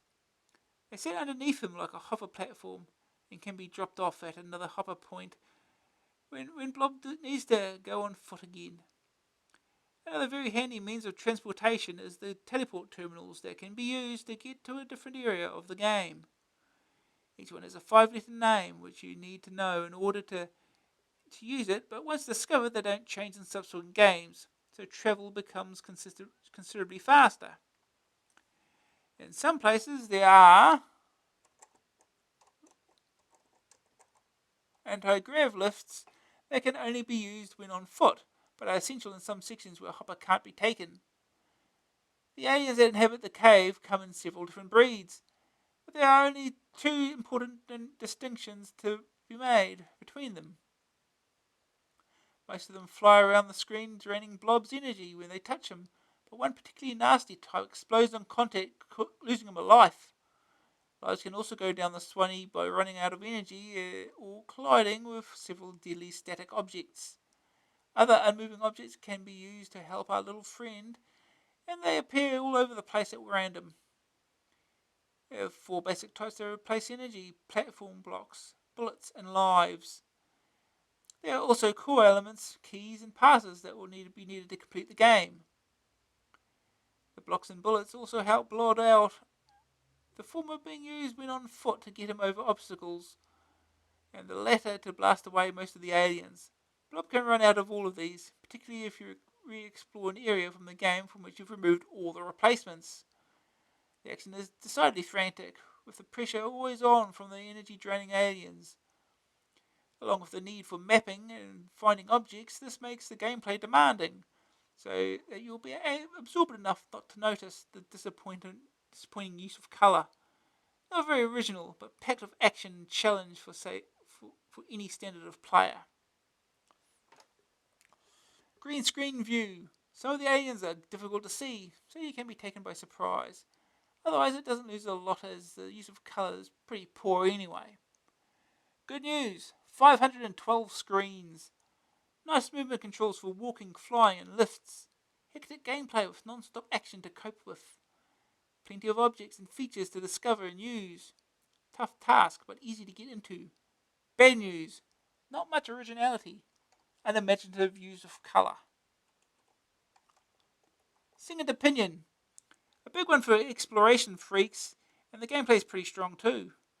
There are plenty of interesting features to experiment with, and some tough obstacles to get past. It's nothing very exciting to look at, but a big task and lots of nice touches more than make up for this.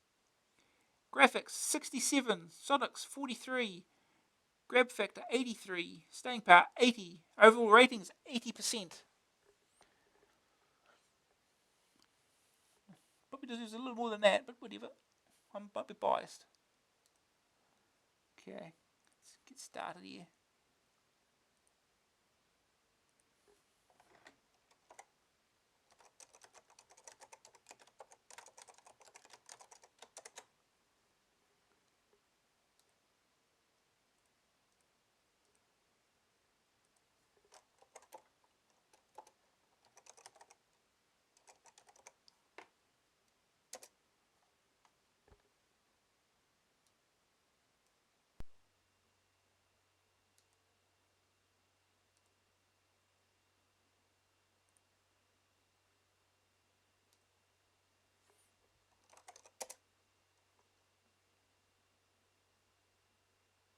Oh, it's one of these, is it?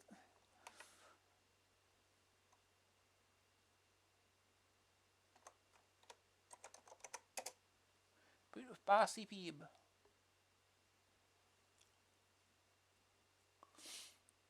Starquake loading.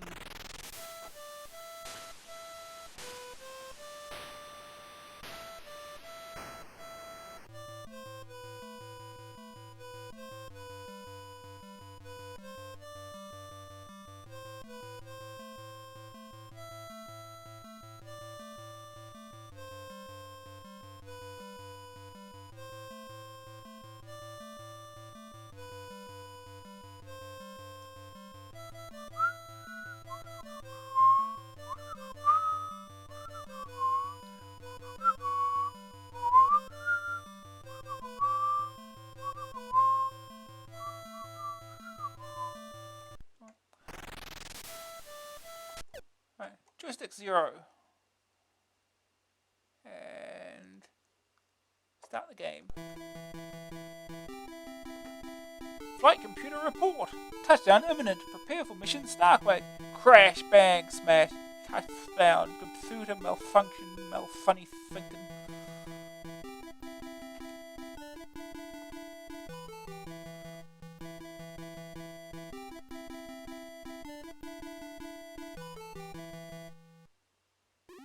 Oh, look at that. I see you start here.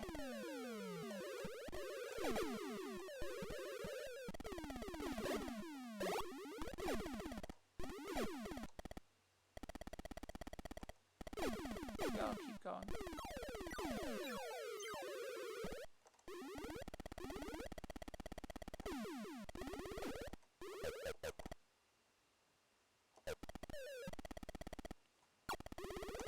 Where's one piece? Through we go.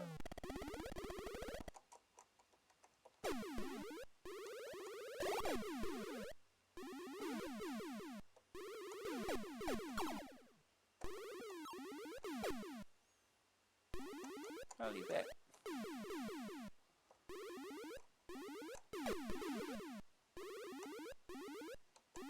Ooh, extra life. Joysticks extra lives.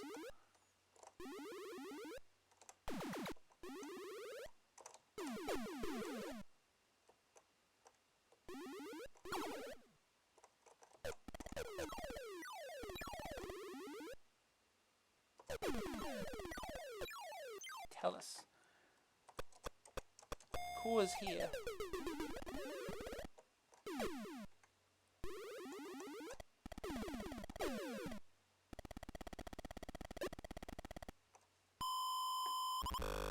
Right, that's one. 8 to go.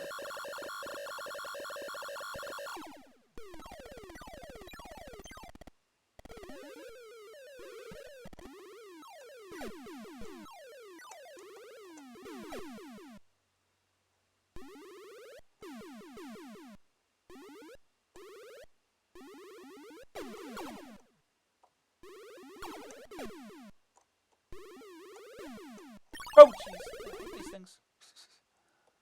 Thought I missed it anyway. Nothing in there. There's a bottle going in there.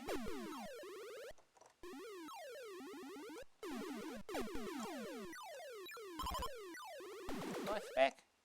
Oh, another life.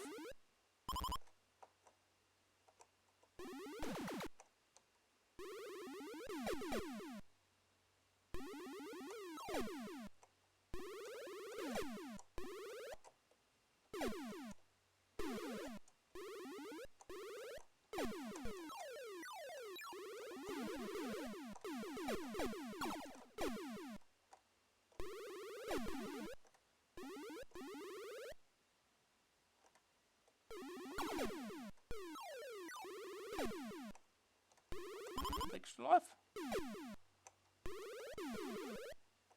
Oh, geez, a thing. Another extra life. Oh, there goes that extra life.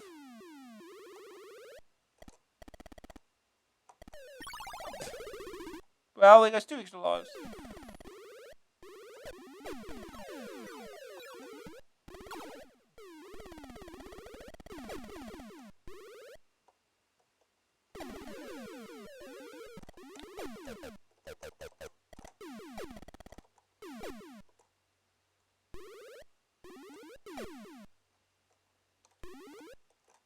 Are we going backwards now?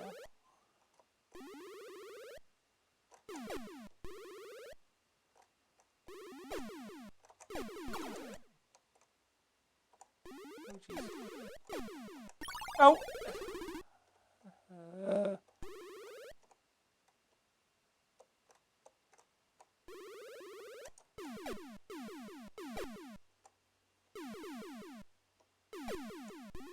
Oh, is that it? Is that?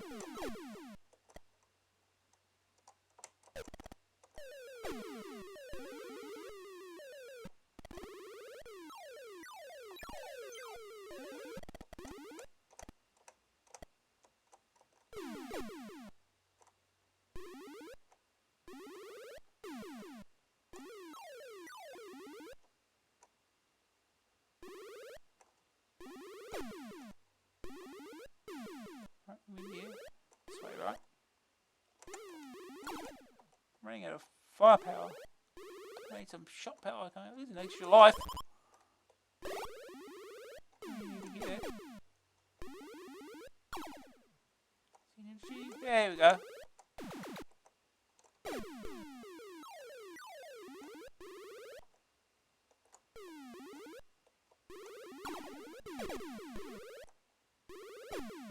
An item.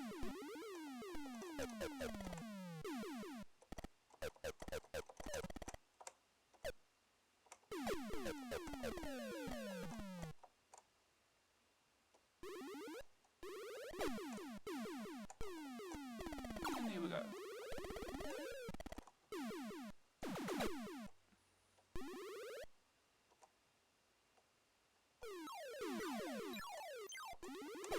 Another extra life. Give all the extra lives.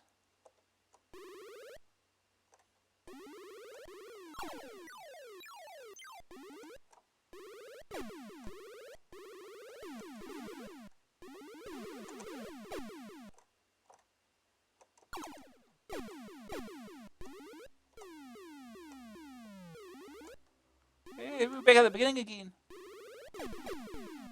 Oh! Moved too far.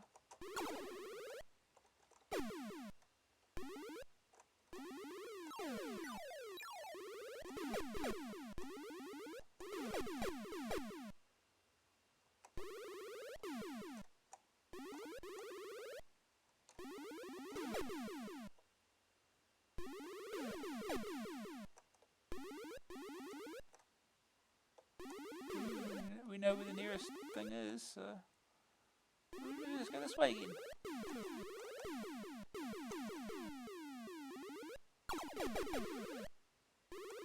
I've got to get off this thing. Oh! Damn it, these things. There's another extra life.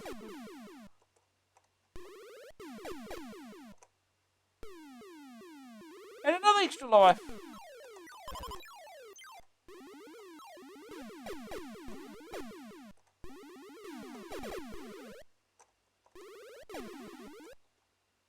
And another extra life. And another extra life. Where are these all coming from? And another. Oh, I lost that one. Well. All the extra lives.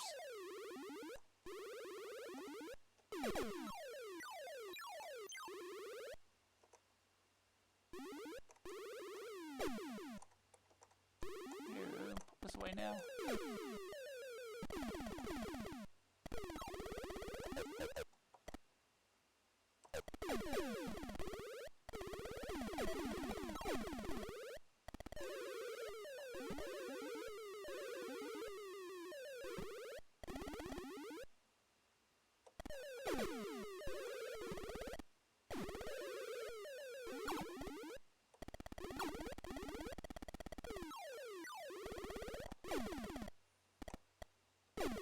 That will give me some firepower that I could use.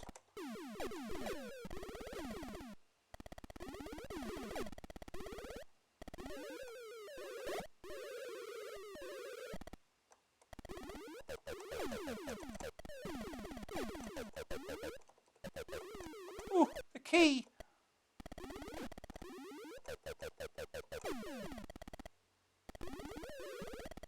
Here we go.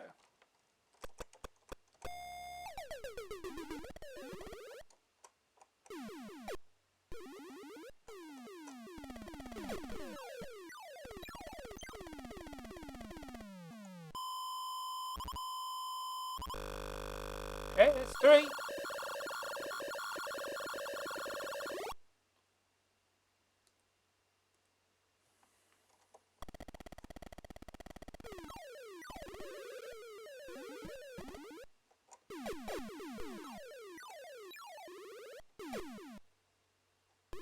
He's running out.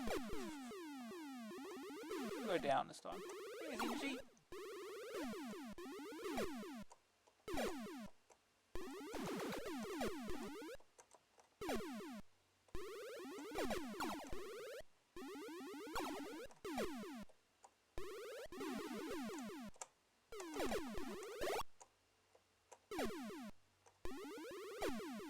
Here's another extra life. Need that.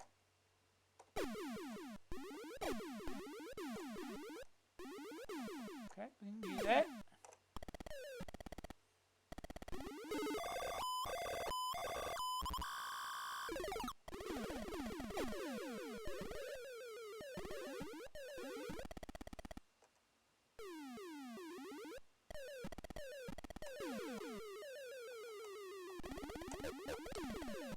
Another one of these. To get that changed. We can do that. So, find one of them pyramids.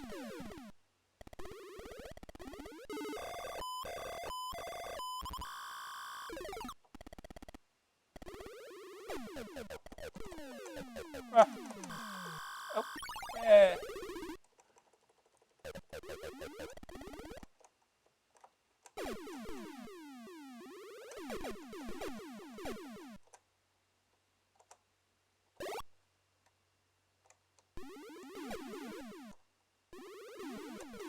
Jeez, those things.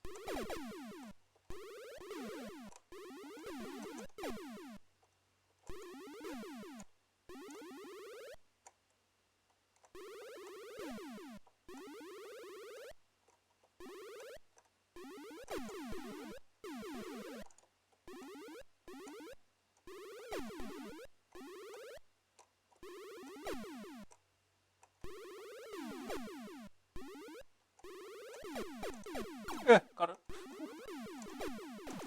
That's helpful too.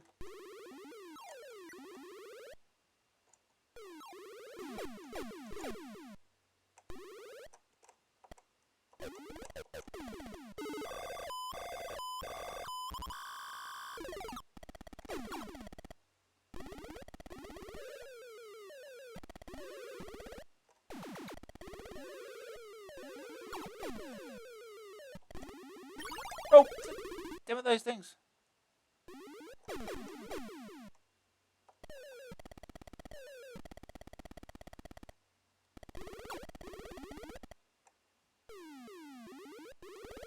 Another extra life.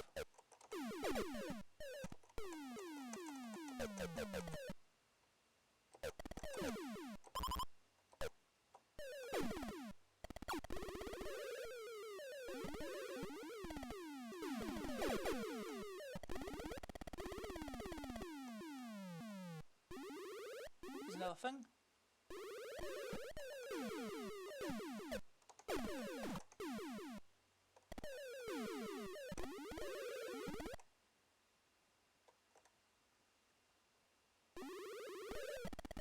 Oh jeez, these things.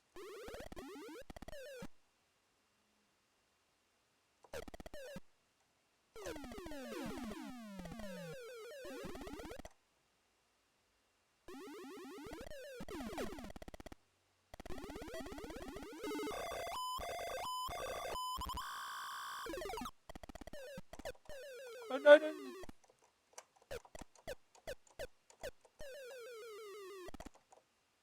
Leave anything behind, because of those things again.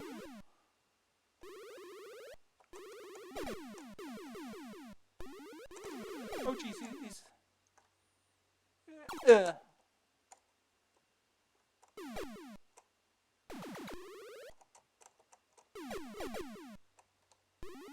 Over here, good.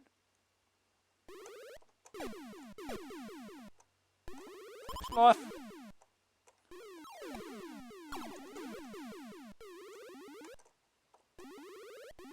Really there at this point.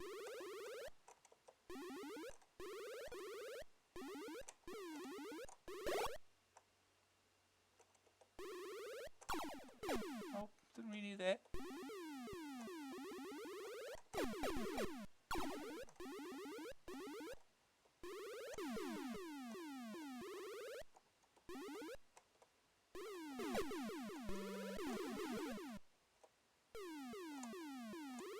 Ooh, there's a...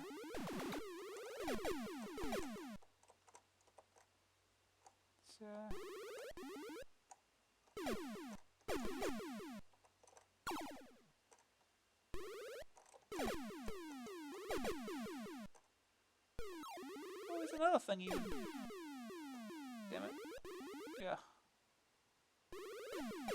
This is going to be awkward.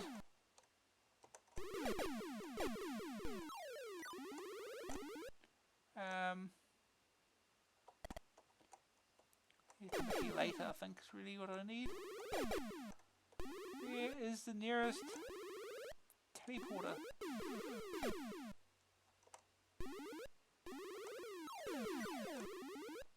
Oh! Damn it.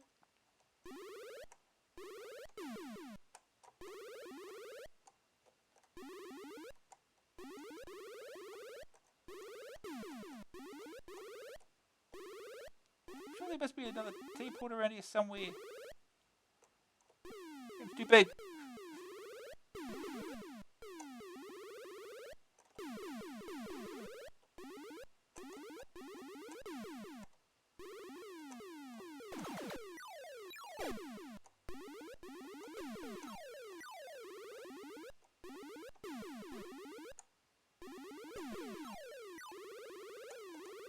I have to go back. This is ah.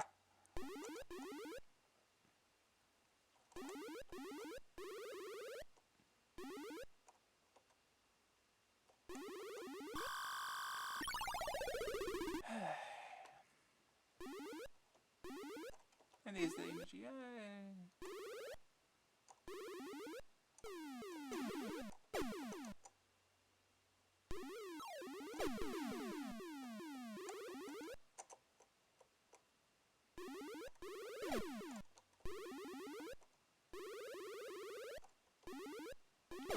We've been up here, haven't we? Yeah.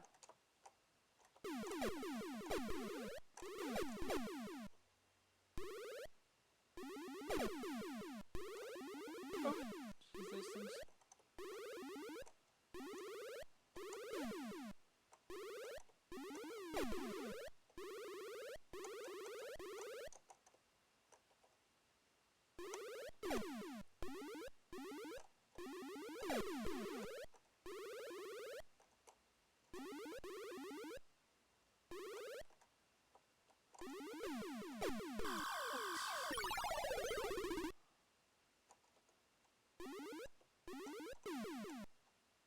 Okay, we haven't been in this direction.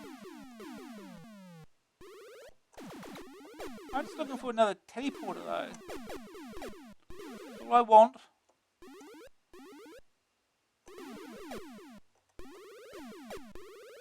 This direction.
One of these things.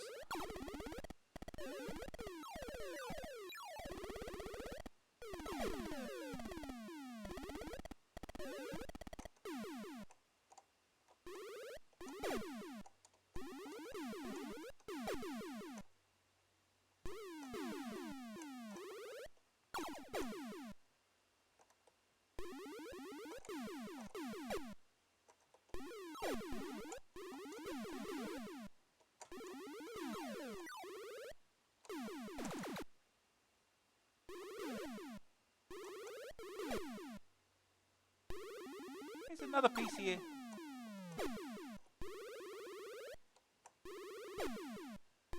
There's another teleporter here somewhere. Yay! Gain extra life.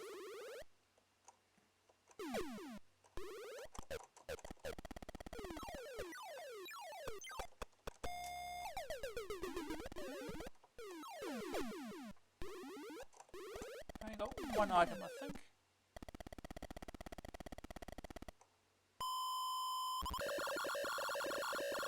We already had the sewing needle.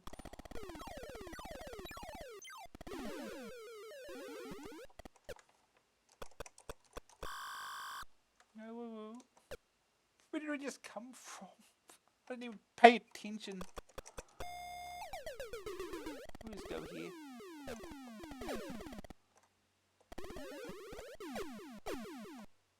We haven't been here yet, so that's a start, I guess.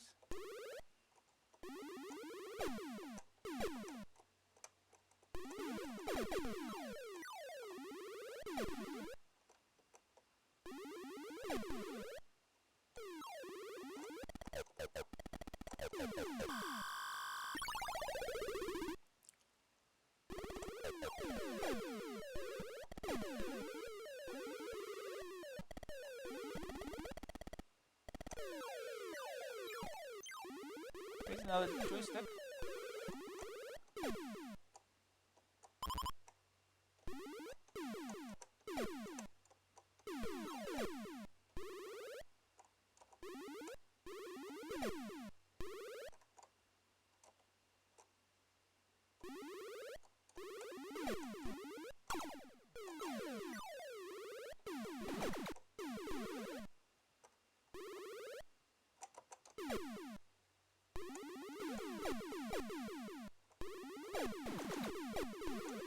A light bulb. I gotta find some pyramids to use.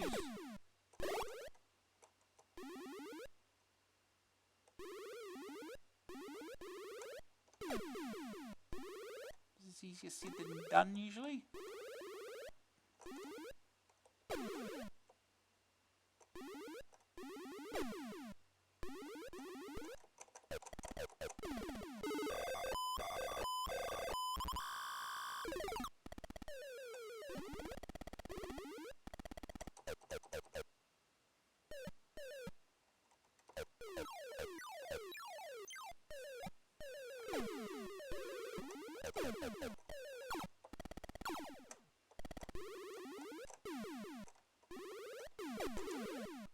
Use that.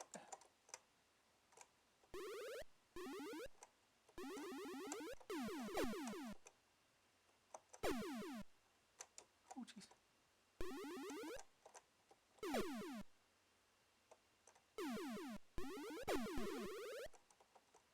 Oh, here we go, here's one.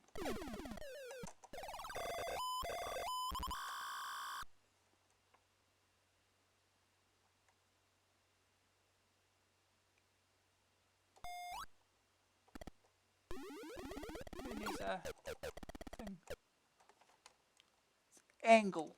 Right, it's angle. Remember that this time.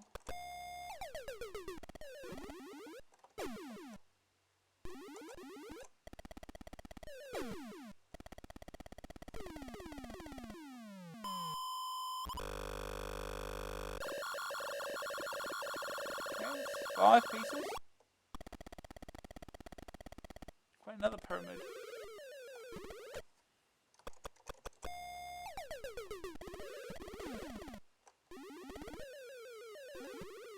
Just like that. This is another one.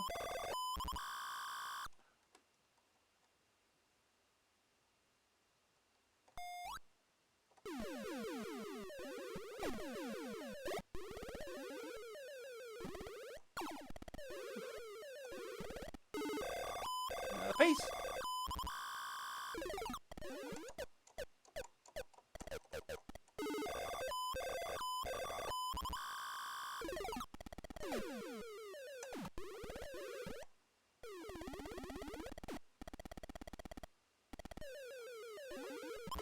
Extra life.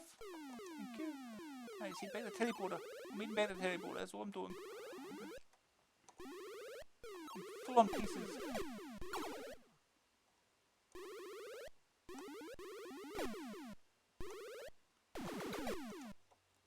Where is it from here? I'm lost. We haven't gone that way. Okay.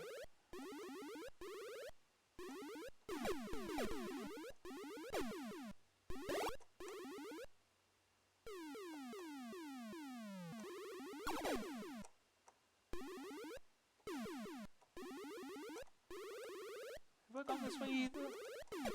I think I haven't. Lost already.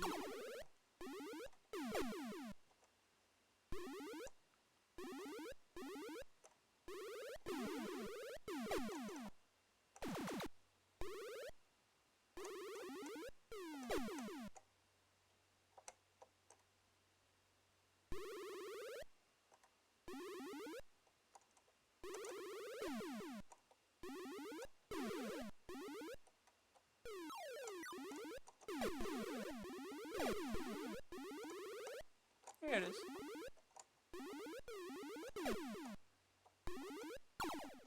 Need somewhere to dump this off.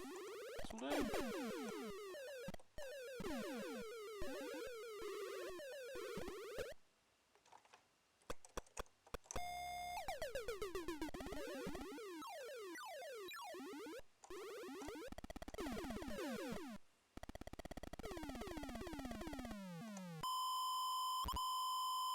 Yeah, that's 7 pieces. 2 to go.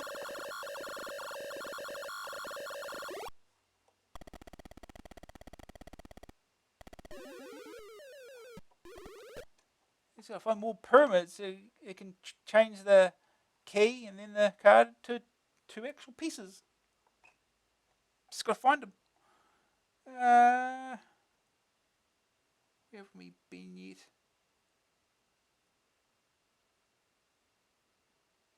I forget the all the destination codes now.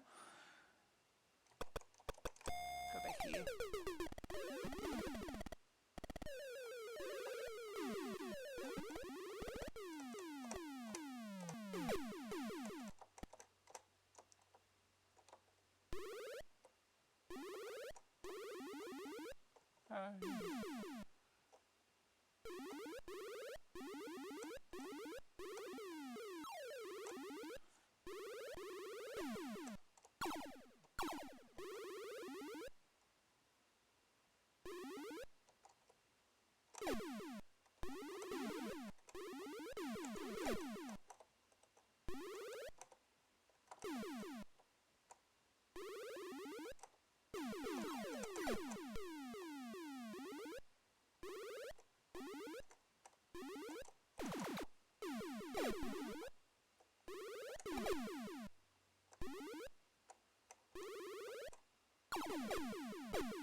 The elixir.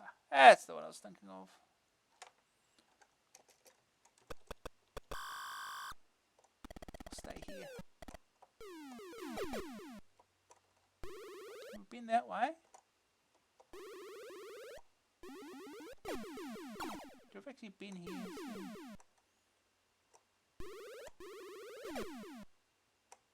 We haven't been this way. Good.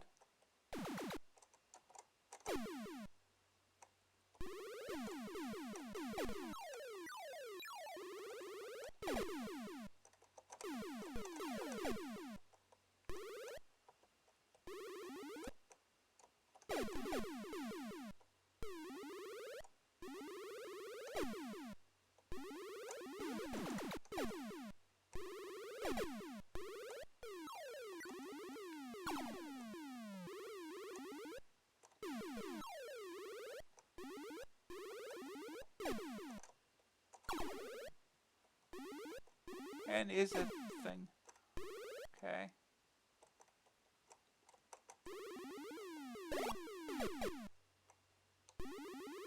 Oh. Jeez.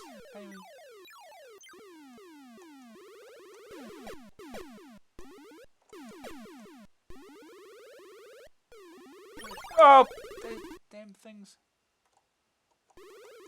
Drop this off somewhere.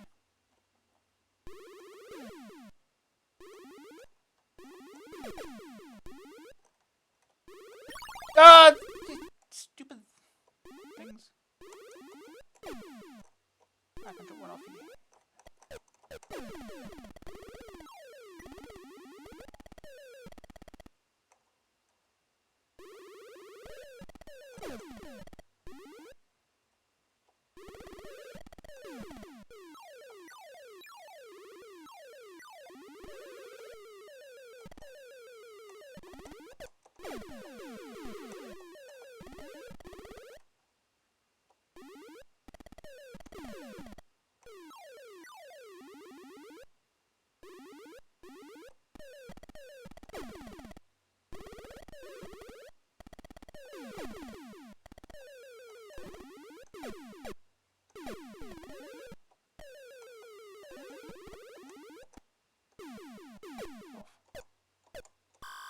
Oh.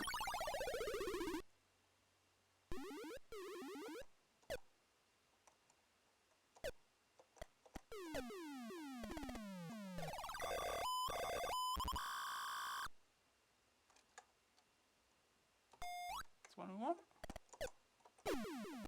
Now we just gotta find a way back to a teleporter.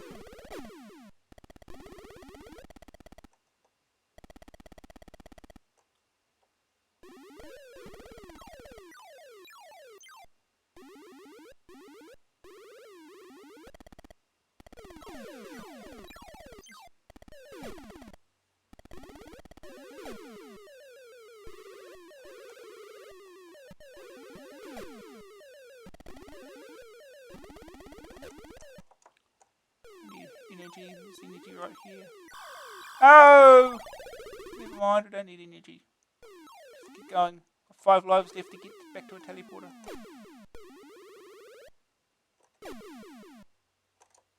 And then another down there. There it is.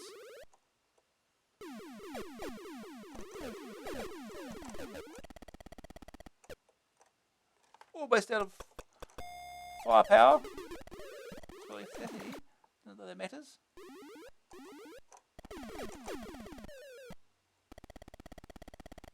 And that's it. Course complete. But how are you going to get home when only a stupid loony would wander this far out in the galaxy?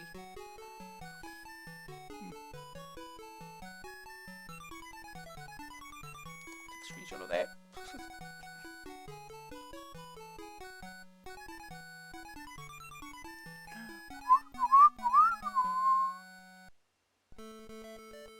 Adventure score 54% only.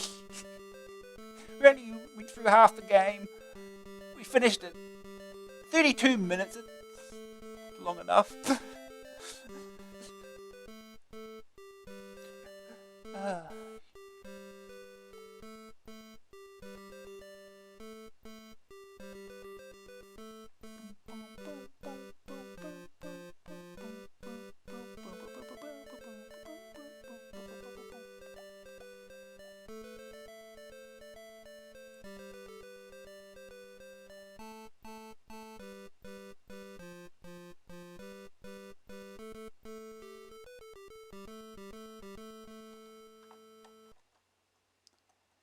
And encode your initials.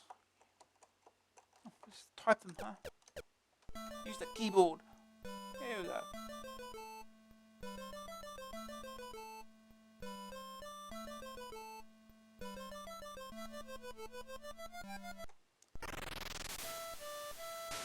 Okay. Now we quit. Quit the game. Are you sure? Yes. Say goodbye to Ollie. Oh yeah, we didn't get to see Ollie. Ah well, we saw him there.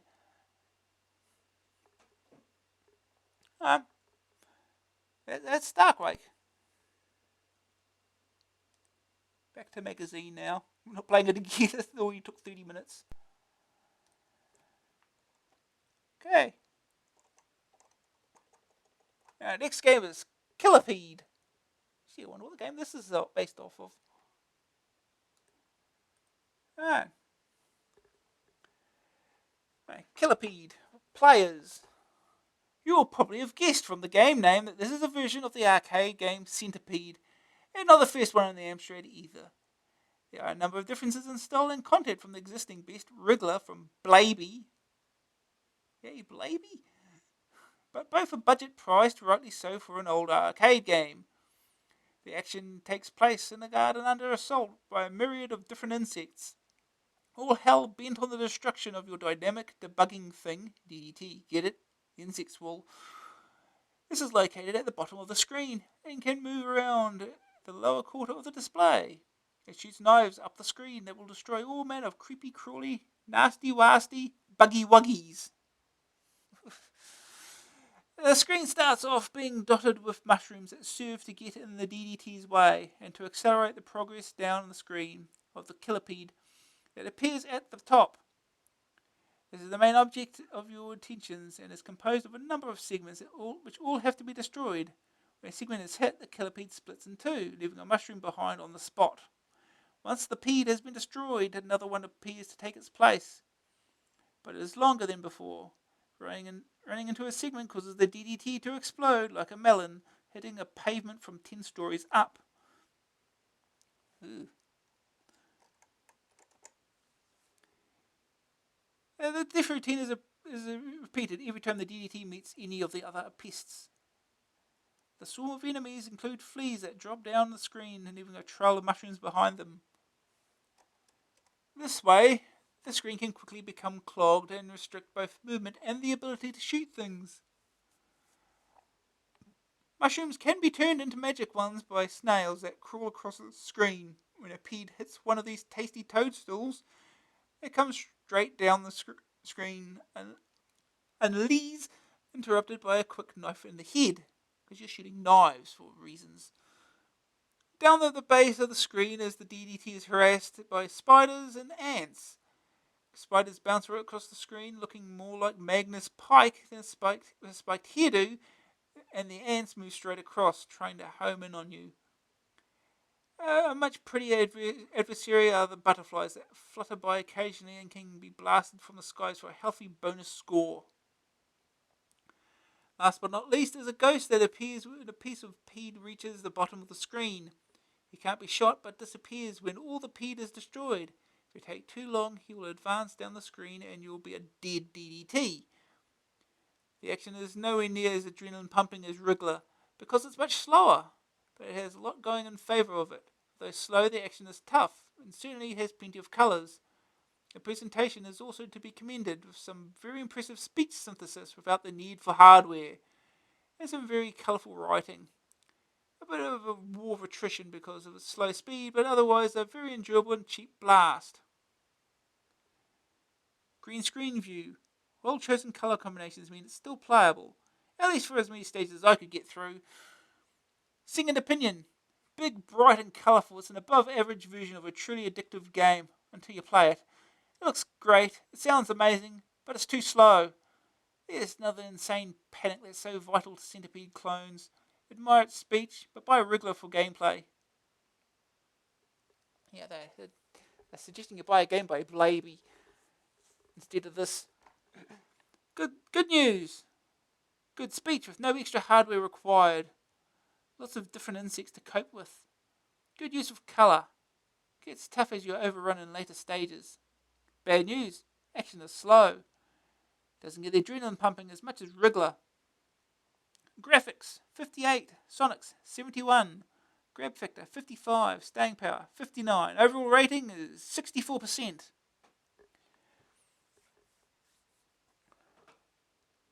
So yeah, let's start Killapede.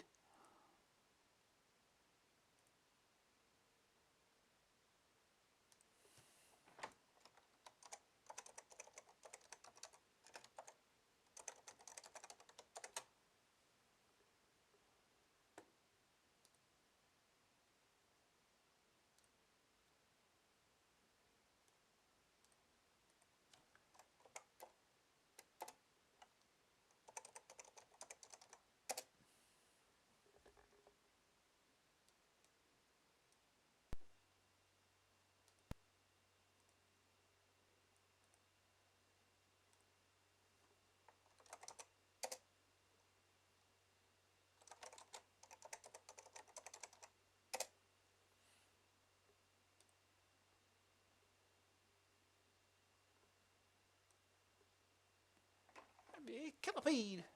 Standard player's loading screen of the time. It's the first player's game to be reviewed, I think. It's also the first game by the Oliver twins to be reviewed. One of the earliest ones. That's why it's got all the speech synthesis. It's a thing they did in the, certainly with the earlier games, anyway. They'll have to put in speech synthesis everywhere. Players present Killapede. Like that. Players presents Killapede, written by Philip and Andrew Oliver, using Panda sprites and Easy Art. Sound effects by Jean-Paul Eldridge. Speech by Philip Oliver. Loading screen by Robin Chapman. Press escape to define the key control keys of your dynamic debugging thing. Pressing delete and clear pauses and unpauses play. Escape aborts game. Bonus life awarded every 10,000 points scored. Look out for the mystery butterflies. Watch out for more exciting games written using Panda sprites. The ultimate game development program for your Amstrad. Here comes the demo. Killapede demo. This is the demo. Yeah, it should be noted that Panda Sprites was also written by the Oliver twins.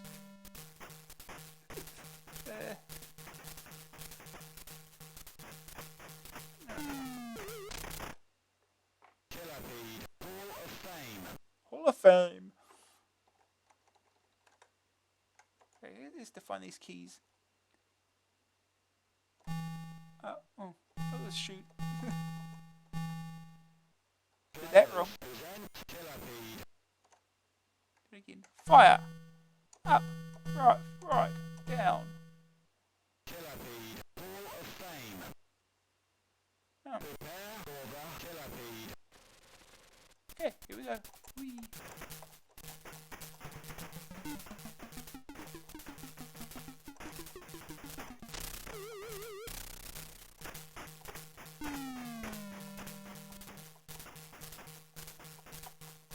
Hit the thing, thank you.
Cousin Dixon needs a little work here.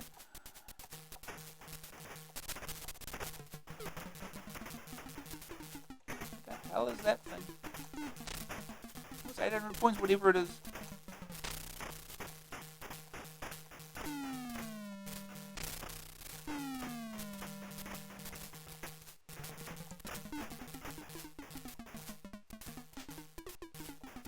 No!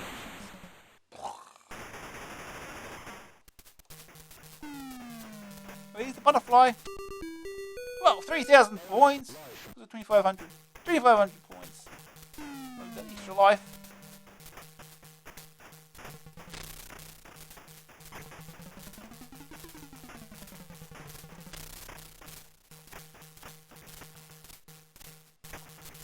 It certainly feels a lot easier than Wriggler did.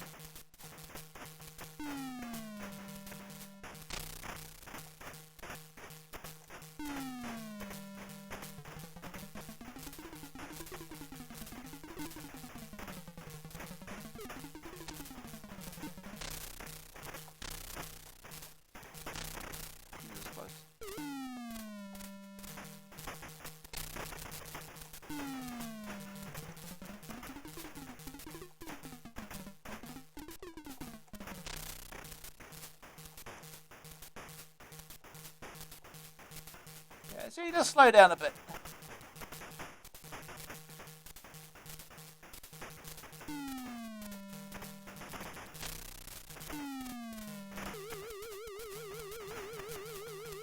Get some of these mushrooms.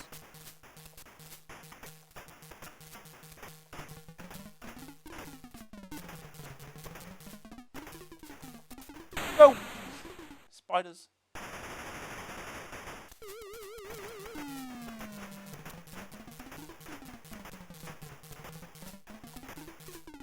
Go!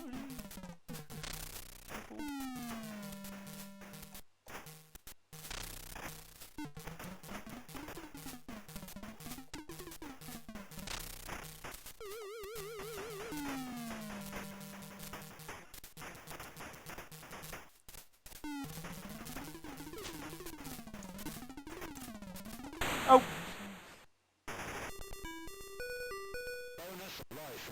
Bonus life!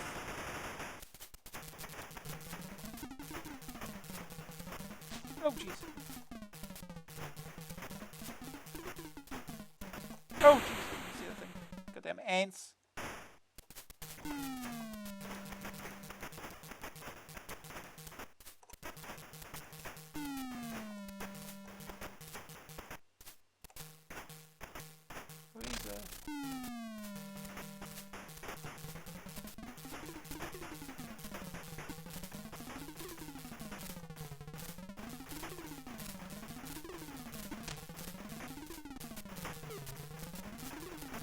Oh. Goddamn. Game over. Game over. Enter your name for the Hall of Fame. Okay. Okay. But no. Players present Killapede.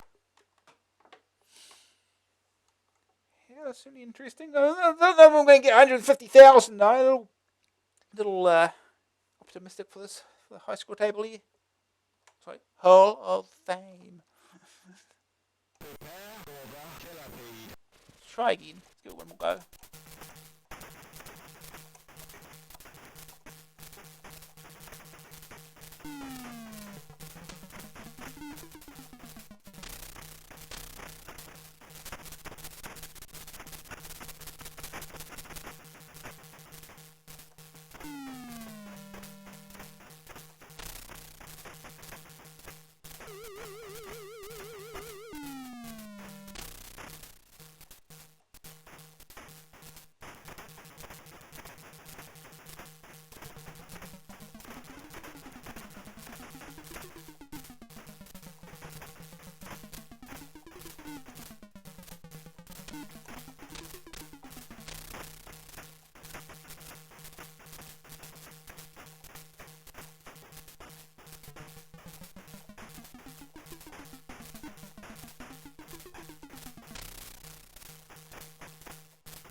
Oh.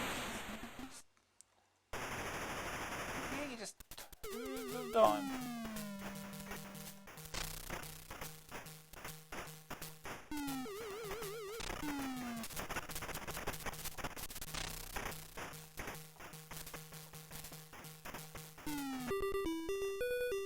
Bonus life.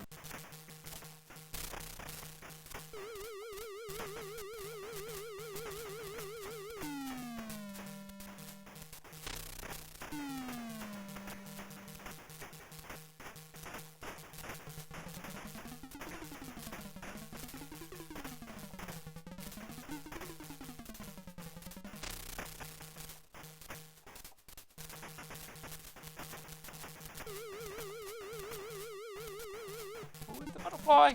Gotcha. Get that butterfly.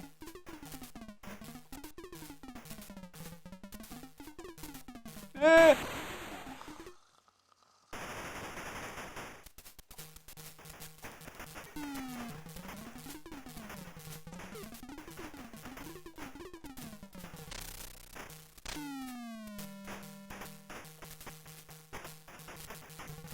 Oh, spider. Damn it. For some reason, stay away from the edge of the screen, I guess.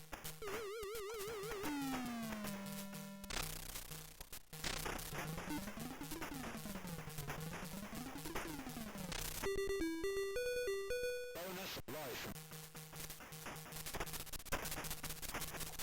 Oh, jeez.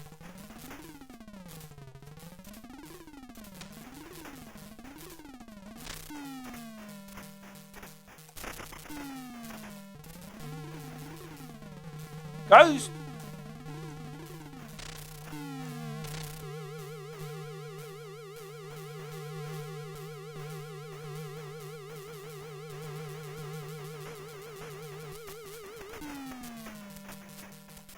Don't remember being Ghost and Centipede. Oh! Damn it. Stay away from the edge of the screen.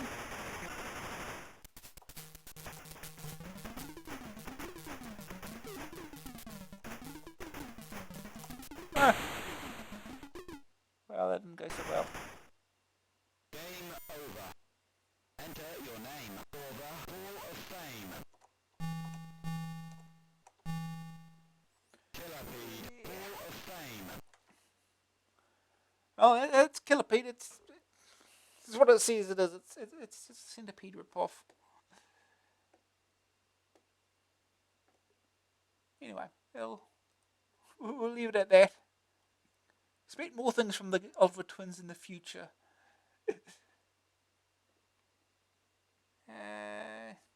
Magazine. Right.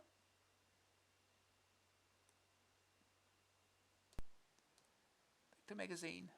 Next game. Nodes of Yesod.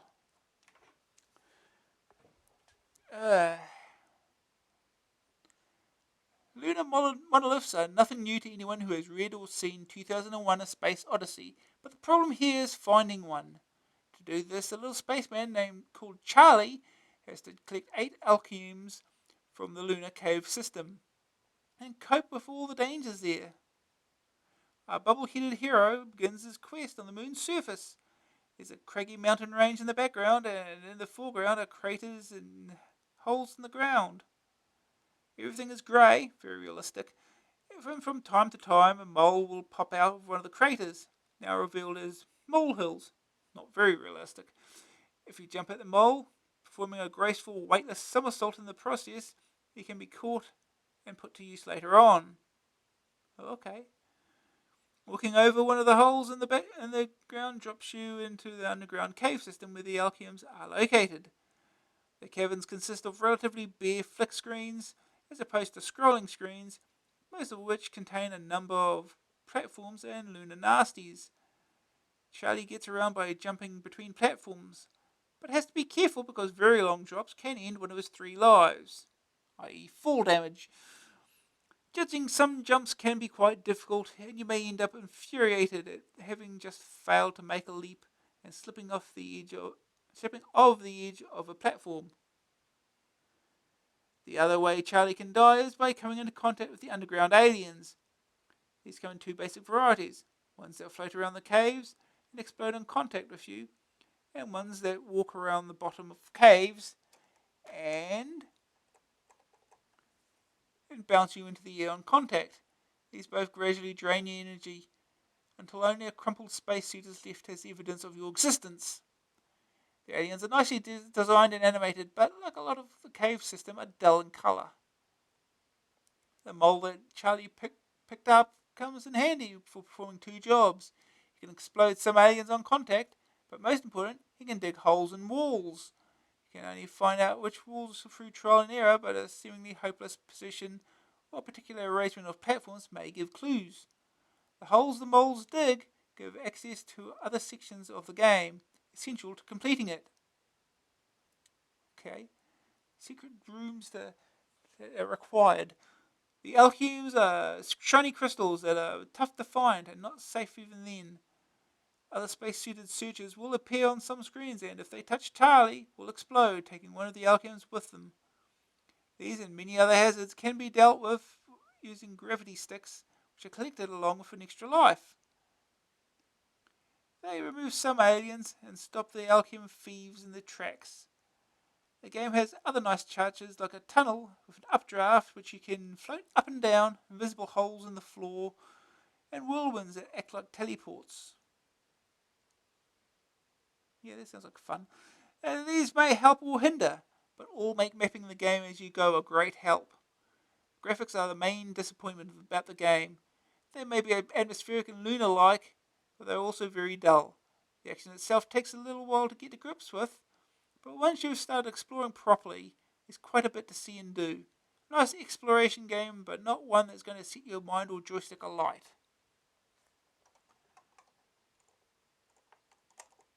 Second opinion. The mole's great and I'm a sucker for exploration games, so why don't I like Nodes? Well, the truth is it's just a bit too mechanical, graphically weak, and sadly lacking in depth. The only thing to do is explore and collect, and that's not very impressive for a £10 game. Green screen view. Some serious problems with green monsters on a green screen, so keep your eyes peeled. Good news. Large atmospheric playing area. Nicely animated aliens and jumping action. Good features like the mole and updraft tunnel. Tough game task. Bad news. Use of colour is very disappointing. Just an exploration game requiring little thought. Fatal flaws can happen much too easily and there's nothing you can do about it. Graphics 50%. 60%. Graphics 60, Sonic's 42, grab factor 60, staying power 64. Overall rating 62%. Oh no, got a board game coming soon. Right.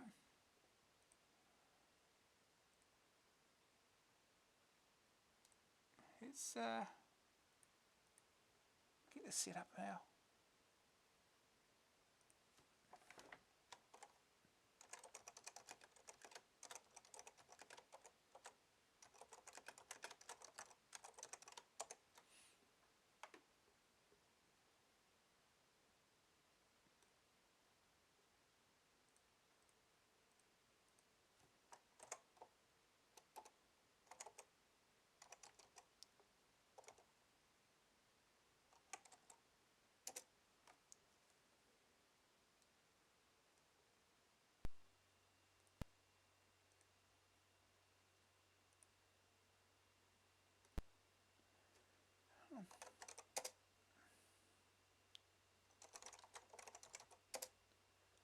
Okay. He's a little space dude.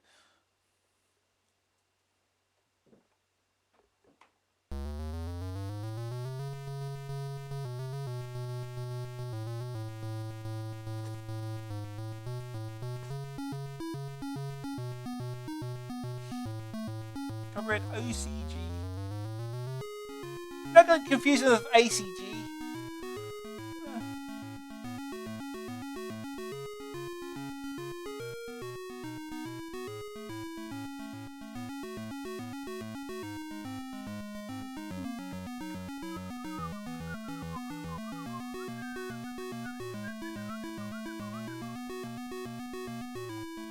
Okay, let's start.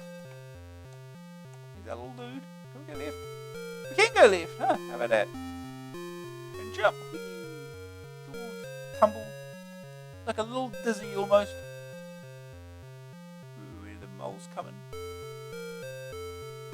Whoop. A mole somewhere. Here's one. Ah, gotcha. Let's head down.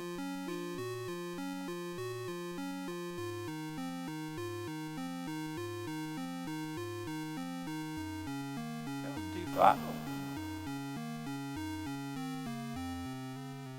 Oh, he fell. Bird. Watch it kill me. Okay, just did that then.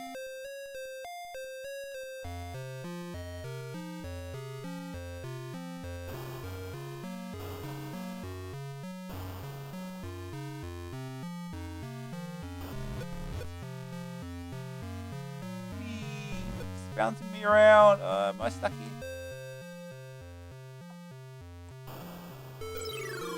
Oh, dead.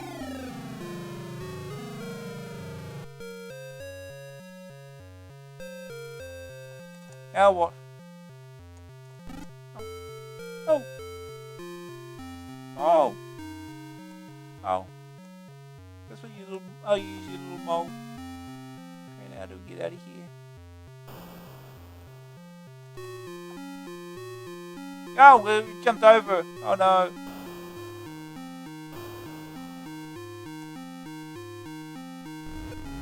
Oh, jeez.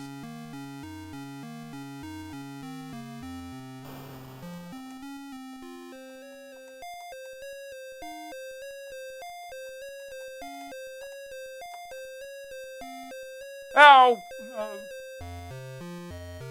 This platforming is going to be a little annoying. Get out of here somehow. Oh, jeez.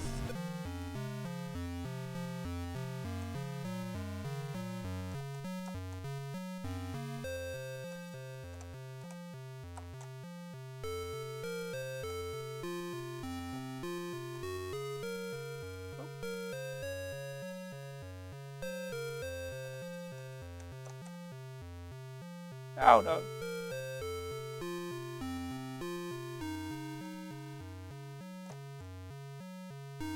That doesn't work.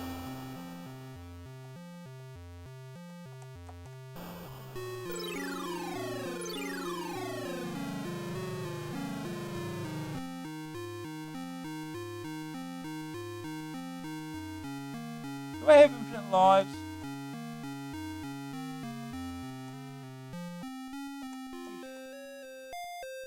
No!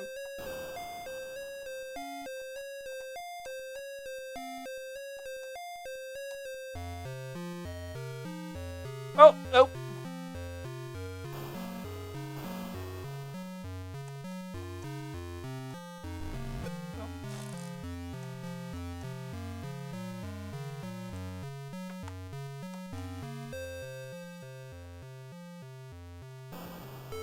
Oh, no, that didn't work.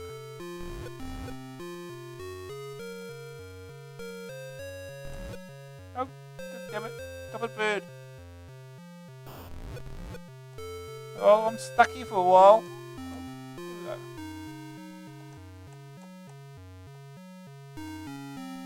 Oh. Yeah, we're going to be stuck here for a while.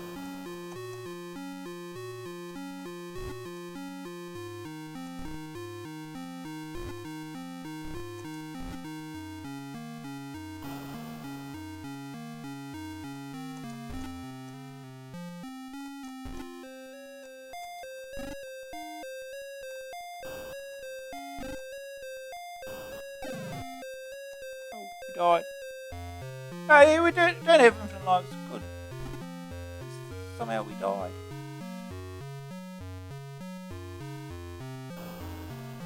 Damn it. Platforming is the sort that's going to drive you nuts. Oh!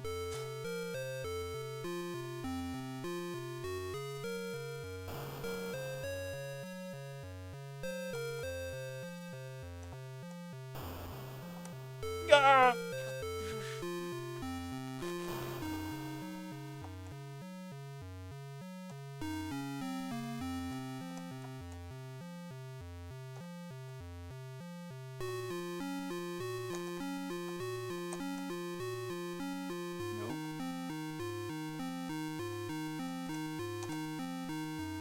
Okay, that worked. What's up here? Oh, come on! Platform's stupid! How do you get on there? Just jump over this one.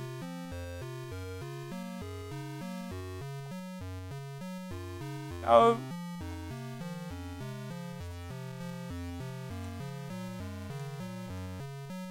Oh.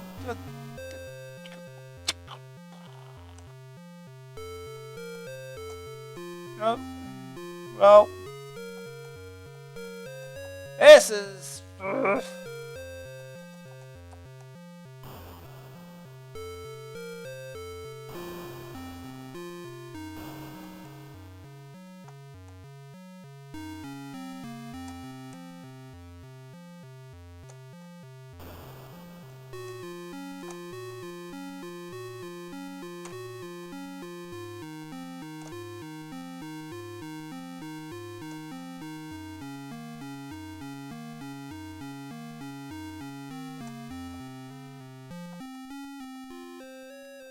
no, there we go.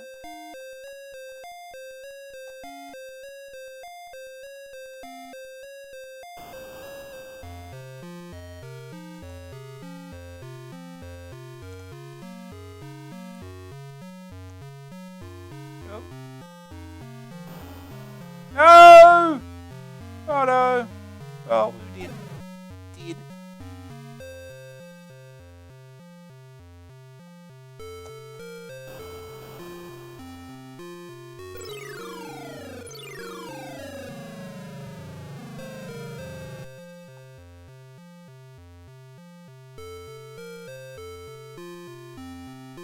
Let's sit here and think for a bit. Okay.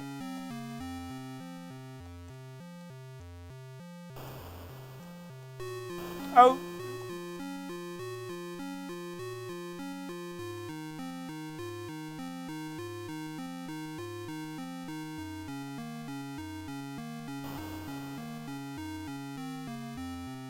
Oh no, got it.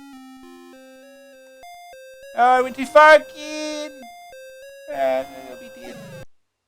Game over. 8 minutes. 3%. Wonderful. Let's try it again. To the left. No reason. Need to find a mole. There's a mole.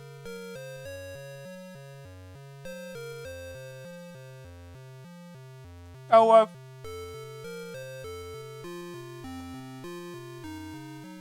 saw a mole come up. Oh, a mole. Spaceship. A rocket. Something.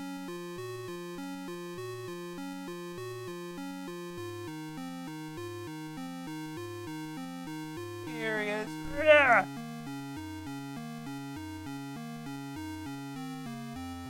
Go down here.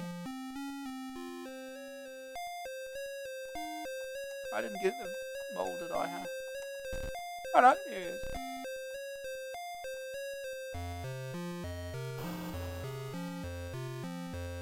It's a fish! It's a flying fish! Oh no. Death.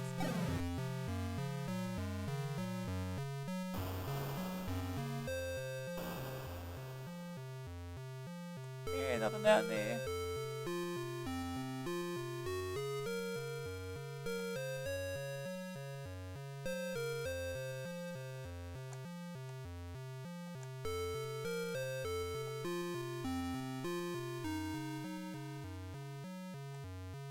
Oh.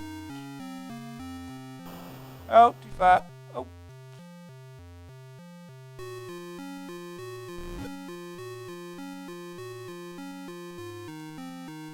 Oh, I jumped too far again.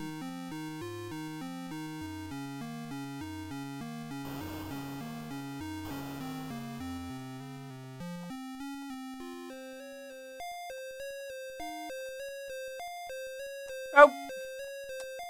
Damn it. Yeah, this is...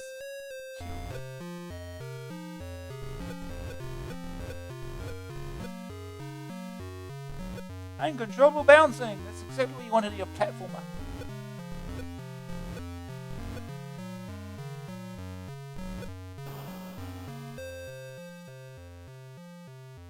And did. Full damage. Uncontrollable bouncing, full damage is exactly what you want.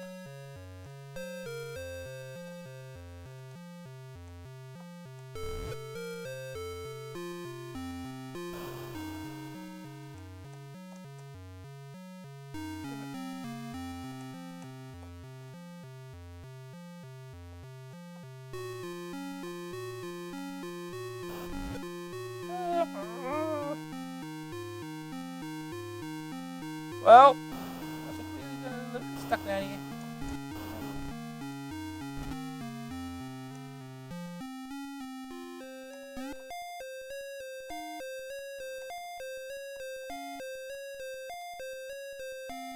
Maybe.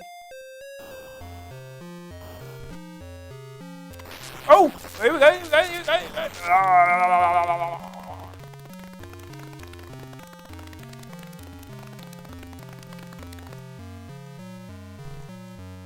Useful. That's a goat.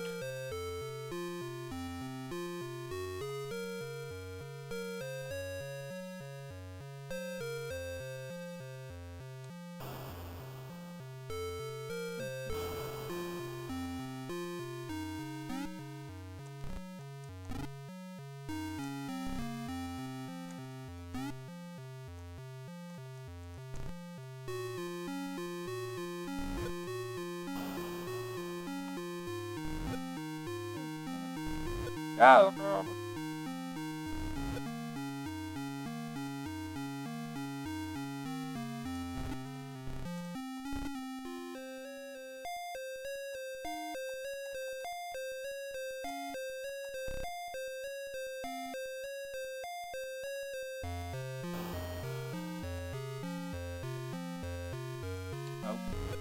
oh, stop that.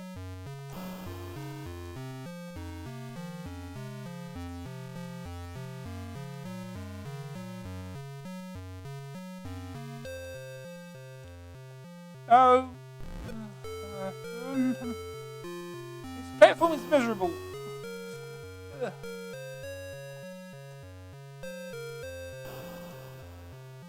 For,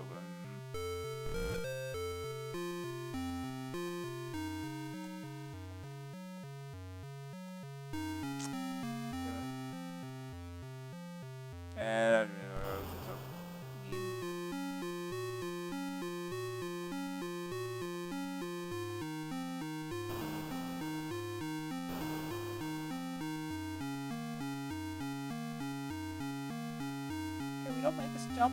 Really?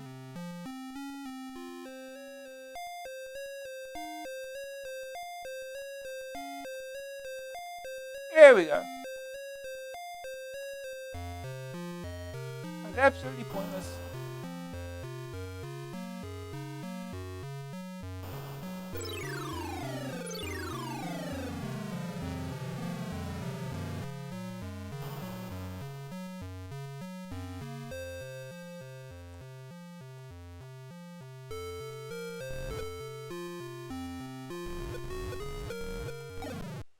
And did. Okay. About 6% that time. It's, yeah.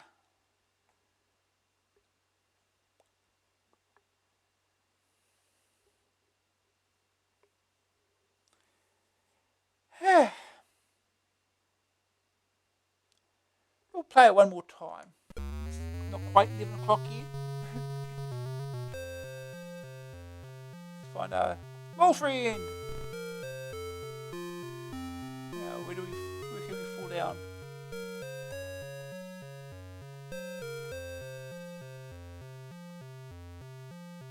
Whee. That looks familiar. That looks like the same one we were in before. Let's fall down here.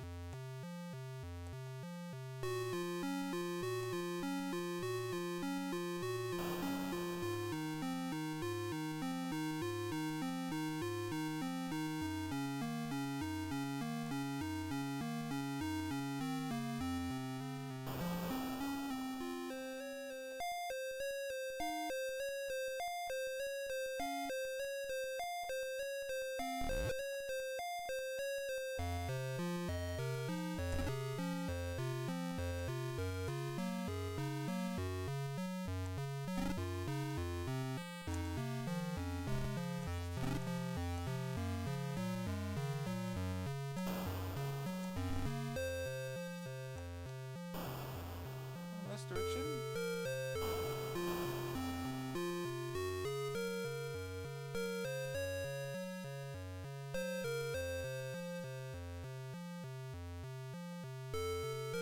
Oh, there's another spaceman. No one can't steal anything. I haven't got anything to steal.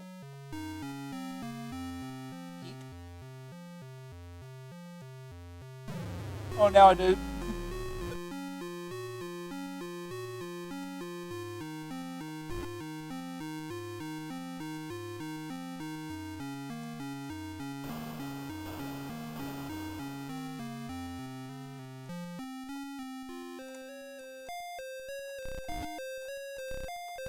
Oh.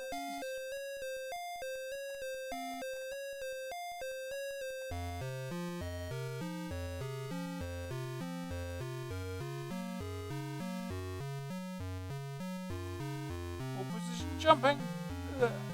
Oh.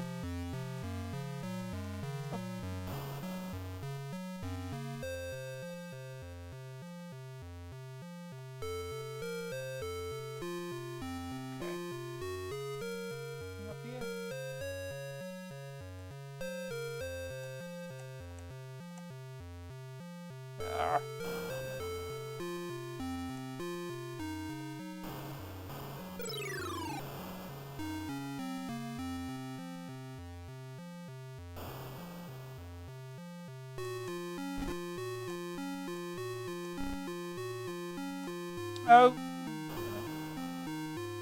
do not like these controls.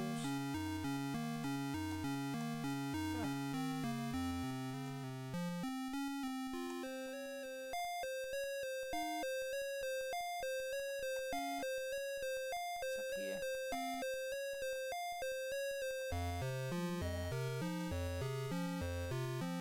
Nope. Oh no. Oh, didn't kill me. Surprise.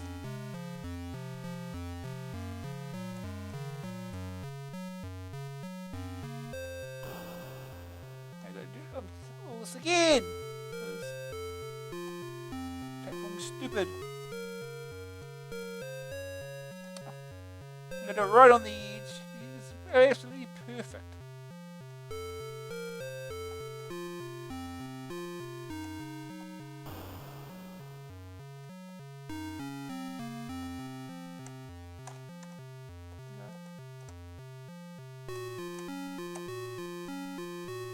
Nope.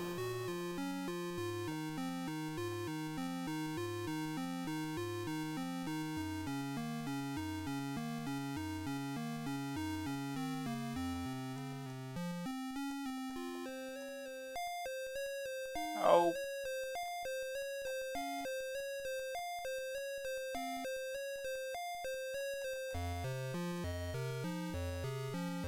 No. It speeds up suddenly as well, which does not help at all.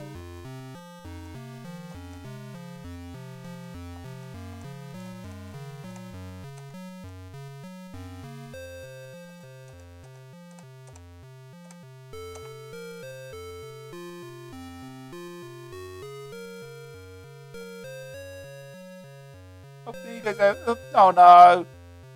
No.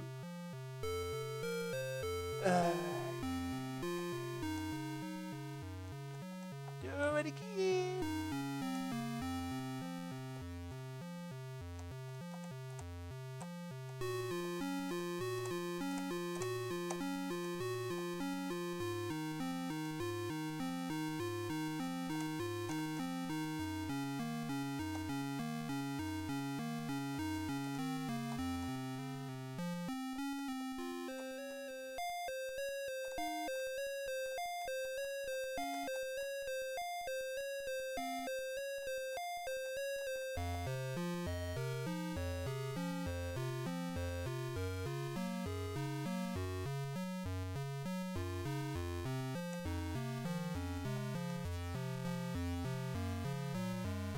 Maybe we made it out somewhere.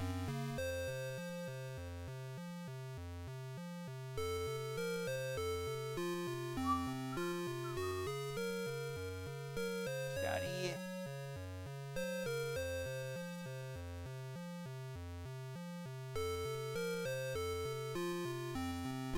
Hold on.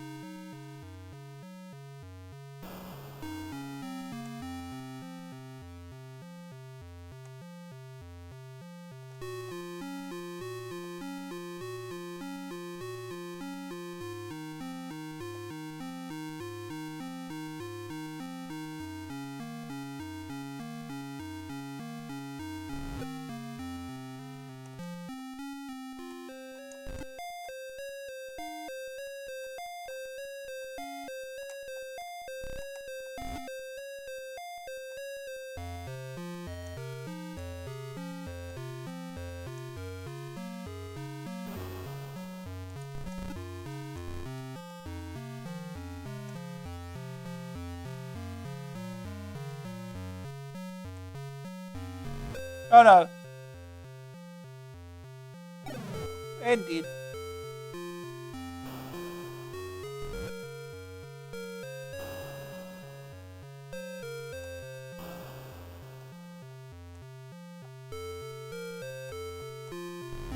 Oh, you hit me the right way this time.